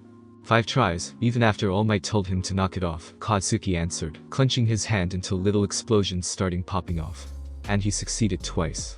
Izuku's eyes gleamed with a strange light. A decision has been made. A decision has been made, Katsuki confirmed, eyelid twitching again as Minoru stared with a stupid grin at Momo on the screen. The rest of the class, including All Might, weren't sure whether to be afraid of their odd behavior or not. A little later, after each team completed the exercise and were briefed by All Might, who ran off at breakneck speeds, the girls found themselves in their locker room getting changed out of their hero costumes. Alright, Mina suddenly exclaimed as she started to button her school shirt back on. She looked around the room of changing girls with a wide grin. So, what are the first impressions on the boys? Kyoka shrugged her jacket off and shot the pink-skinned girl a wary look. Why? Isn't that obvious? Which ones do y'all think are hot? Let's all just agree to permanently condemn Minoru, Momo grumbled a shower stall around the corner. She was trying to clean off the revolting feeling of that little rat touching her ass. Twice. Ichako nodded, her cheek puffing up angrily. Of course. That was so wrong. Hey Chako, have you ever tried making something float up into space? Toru asked innocently as she fixed her tie-up. Not a person, she replied, then paused for a second. Yet. If he tries to cop a feel on me, I'm dissolving him into a puddle, Mina grinned nastily.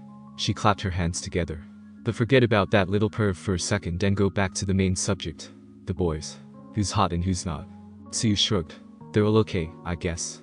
Can you be more specific? It'll take forever to discuss them all. Fine, Mina pouted slightly. The stars of the show today, then. What about Shoto? I thought he was pretty cool even though he froze my feet during our match, Toru said. He's really calm and collected even in the heat of battle. I don't know how we could possibly have beaten him. He's way too strong. He is one of the 2 students in our class who got into UA on recommendations, so you agreed.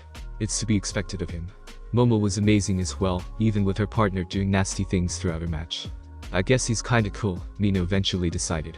He seemed pretty aloof, though. I got that loner vibe from him. Momo came out of the showers wrapped in a towel and reached for her school clothes. I'm sure he'll open up more as the year goes on. It's only the second day, after all. Izuku and Koji barely got through the introductions this morning, remember? Oh, yeah. Mina grinned. The wild card Izuku. Who saw him coming? I thought he was just a sweet little nerd at first, but he pulled that baddest plan out with a Chako, and one like it was nothing. He surprised everyone during the entrance exam, too, a Chako added while tying her shoelaces. He destroyed that zero-pointer robot with one punch. Wait, what? Kyoka's jaw dropped. The big thing that was knocking over buildings, you mean Izuku destroyed that in a single punch? Yeah, it was amazing. Ichako exclaimed, leaving out the part where he saved her. I mean, he blew up his arm and legs, but he thrashed it. Tsuyu held a finger up to her lips. His quirk is really strange. He uses fire, but he's got that superhuman strength, too. How does that work? I believe is similar to Katsuki's ability to generate an explosive force, Momo replied. But it seems as though Izuku can't control it nearly as well. From what I've seen, Katsuki's control over his explosions is much more refined than Izuku's is. It seems as though Izuku can use his flames well enough, just not to make things explode.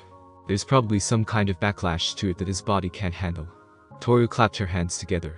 His analysis skills were crazy good, too. Guess that nerdy side came in handy. I didn't expect Katsuki to have so much faith in his plan, but I'll admit I was wrong, Kyoka added. What's up with them, anyway? Katsuki treats everyone else in class like garbage except for Izuku. I think they're friends from middle school or something, Ichako commented. I saw them going to the entrance exam together, and they were walking to the station yesterday until Tenya and I caught up with them. Or maybe, Mina's smile became pure mischief as she covered her wide grin with one hand. They're in lieu of. Toru gasped. You think? I can make anything relate to love. Mina laughed maniacally. Watch. It'll seem real before you know it. Don't jinx it, Ichako smiled nervously. I think Deku is probably one of the better guys in our class. It'd be a shame if he was already taken, you know. Oh, Mina spun towards her instantly. Rejecting the possibility and a nickname already could it be? No? Ichako yelped, waving her hands at her friend. God, she should have seen that coming. That's not how it is. I barely know him. Knock it off, Mina, Kyoka agreed, though she smiled in amusement. There's no way to tell if any of the guys are dating material yet or not. For all we know, Katsuki could be the best option in the class. Momo winced. Okay, don't jinx that. I know Katsuki is at least tolerable towards Izuku, but he's still unbelievably rude towards the rest of us. That's putting it lightly, Kyoka grumbled. I barely got to do anything during our fight. I just told him where Kido and Koji were, and then he ordered me to stay put until he beat them. I mean, we won, but still. Katsuki is strong, but he's always angry, so I can't imagine him ever being that popular, Tsuyu added. At least we know he can cool off a bit though. He's not a total jerk to Izuku, so maybe he'll warm up to us given time. Who knows, Kyoka huffed. I'm certainly not going to make an effort with him anytime soon. Mina grinned. There were a few other guys who did pretty well today, but those 3 were definitely in the spotlight. We'll have to chat about the rest later. Sure, Toru agreed, slinging her backpack over one shoulder on her way out of the locker rooms. Time to go. The girls left the lockers as a group and went outside to get back to the main building where homeroom was. They had just gotten outside and were about to reach the corner when a voice stopped them. Izuku was waiting by the corner and was pointing in their direction, but he was looking away. Hey Minoru. There's a window to look into the girls' locker room right over here. Are you serious, you rock, Izuku? Toru squeaked in disbelief. Wait, what? Mina's head whipped up to inspect the wall of the building. There's a window like that. Kyoka was giving Izuku a disappointed look, though he hadn't yet noticed them. This is why you can't just outright decide if someone is dating material or not. Izuku's just another pervert. Izuku suddenly threw both of his arms straight up in the air and shouted, "Goal." Minoru jumped into view briefly as he reached the corner, but before he could speak a word or even look towards the girls, there was a blur of motion behind him, followed by a ruthless kick, as one Katsuki Bakugo punted the undersized pervert right in the balls for all he was worth. An unspeakable crime was committed to the code of brothers with a furious scream that carried absolutely no remorse for said atrocity.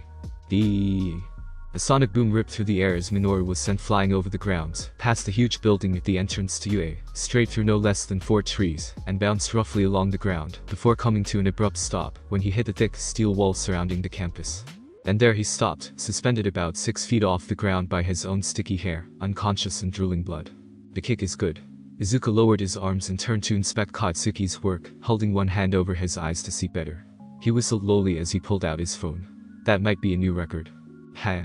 I figured it would be since he's way smaller than the rest of those goddamn I've killed before.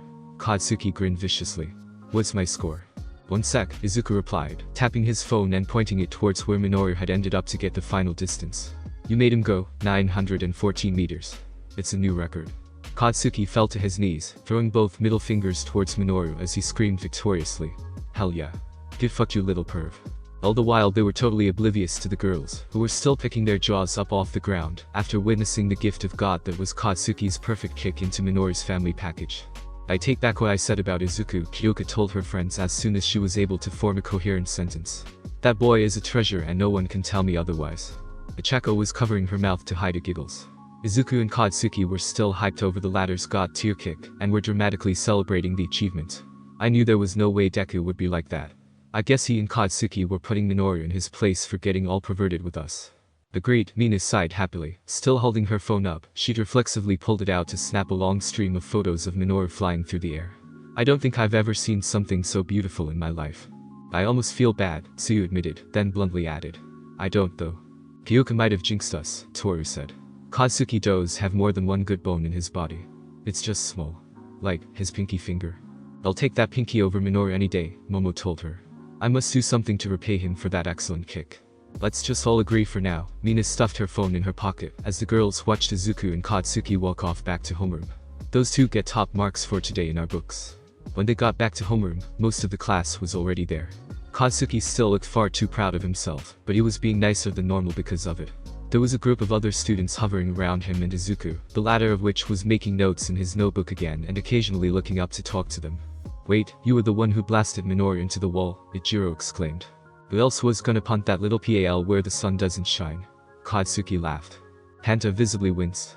Geez, does the bro code mean nothing to you? Tenyu was chopping his hand towards the unashamed teen rapidly. Violence towards our classmates is not condoned in this campus under any circumstances besides hero training. Why have you done such thing? Who cares why? That kick was awesome. Mina bounced over to the table with the other girls close behind her. Fuck yeah, it was. Katsuki certainly didn't need his pride stoked any farther, but damn it, he deserved it right now. By the way, I've been wondering, Kyoka tilted her head in confusion. What on earth is a PAL? You've called Minoru that a few times, but I don't think it means he's your friend. Oh, it's an acronym we made up. Izuku spoke up and smiled at them a little bashfully. It means pervert at large. Katsuki and I used to play hero together when we were kids, but that was too childish in middle school, so we found a different way to play. And that way would be, Momo asked, one eyebrow raised. Find the perverts at school, assess their crimes, and little explosions popped off in Katsuki's palm, his huge grin darkening evilly. Deal out the appropriate punishments. What are you, vigilantes against perverts? Toru's sweat dropped. It was for a good cause, Ichako giggled. Let's just call it early hero work. Alright class, quiet down and get in your seats. Mr. Aizawa walked into the room, only to give Katsuki a blunt stare the moment he came through the door. Mr. Bakugo, I heard someone scream die, and then saw Minoru go flying across campus and into the wall. He's still there, actually. Was it you? Damn fucking straight it was. Katsuki's shit-eating grin held a disturbing resemblance to All Might's. Attention, Mr. Bakugo. Katsuki's grin persisted regardless. I regret nothing. Thank you so much for joining me on this incredible journey today. I hope you enjoyed exploring the fascinating what-if scenario of Deku. The possibilities were truly mind-blowing. If you found this video entertaining and thought-provoking, don't forget to give it a thumbs up, share it with your friends, and subscribe to our channel. Your support means the world to me and inspires me to bring you more captivating content in the future. Stay tuned for more exciting what-ifs coming your way. Until next time, take care, stay curious, and keep embracing the power of imagination. Goodbye everyone.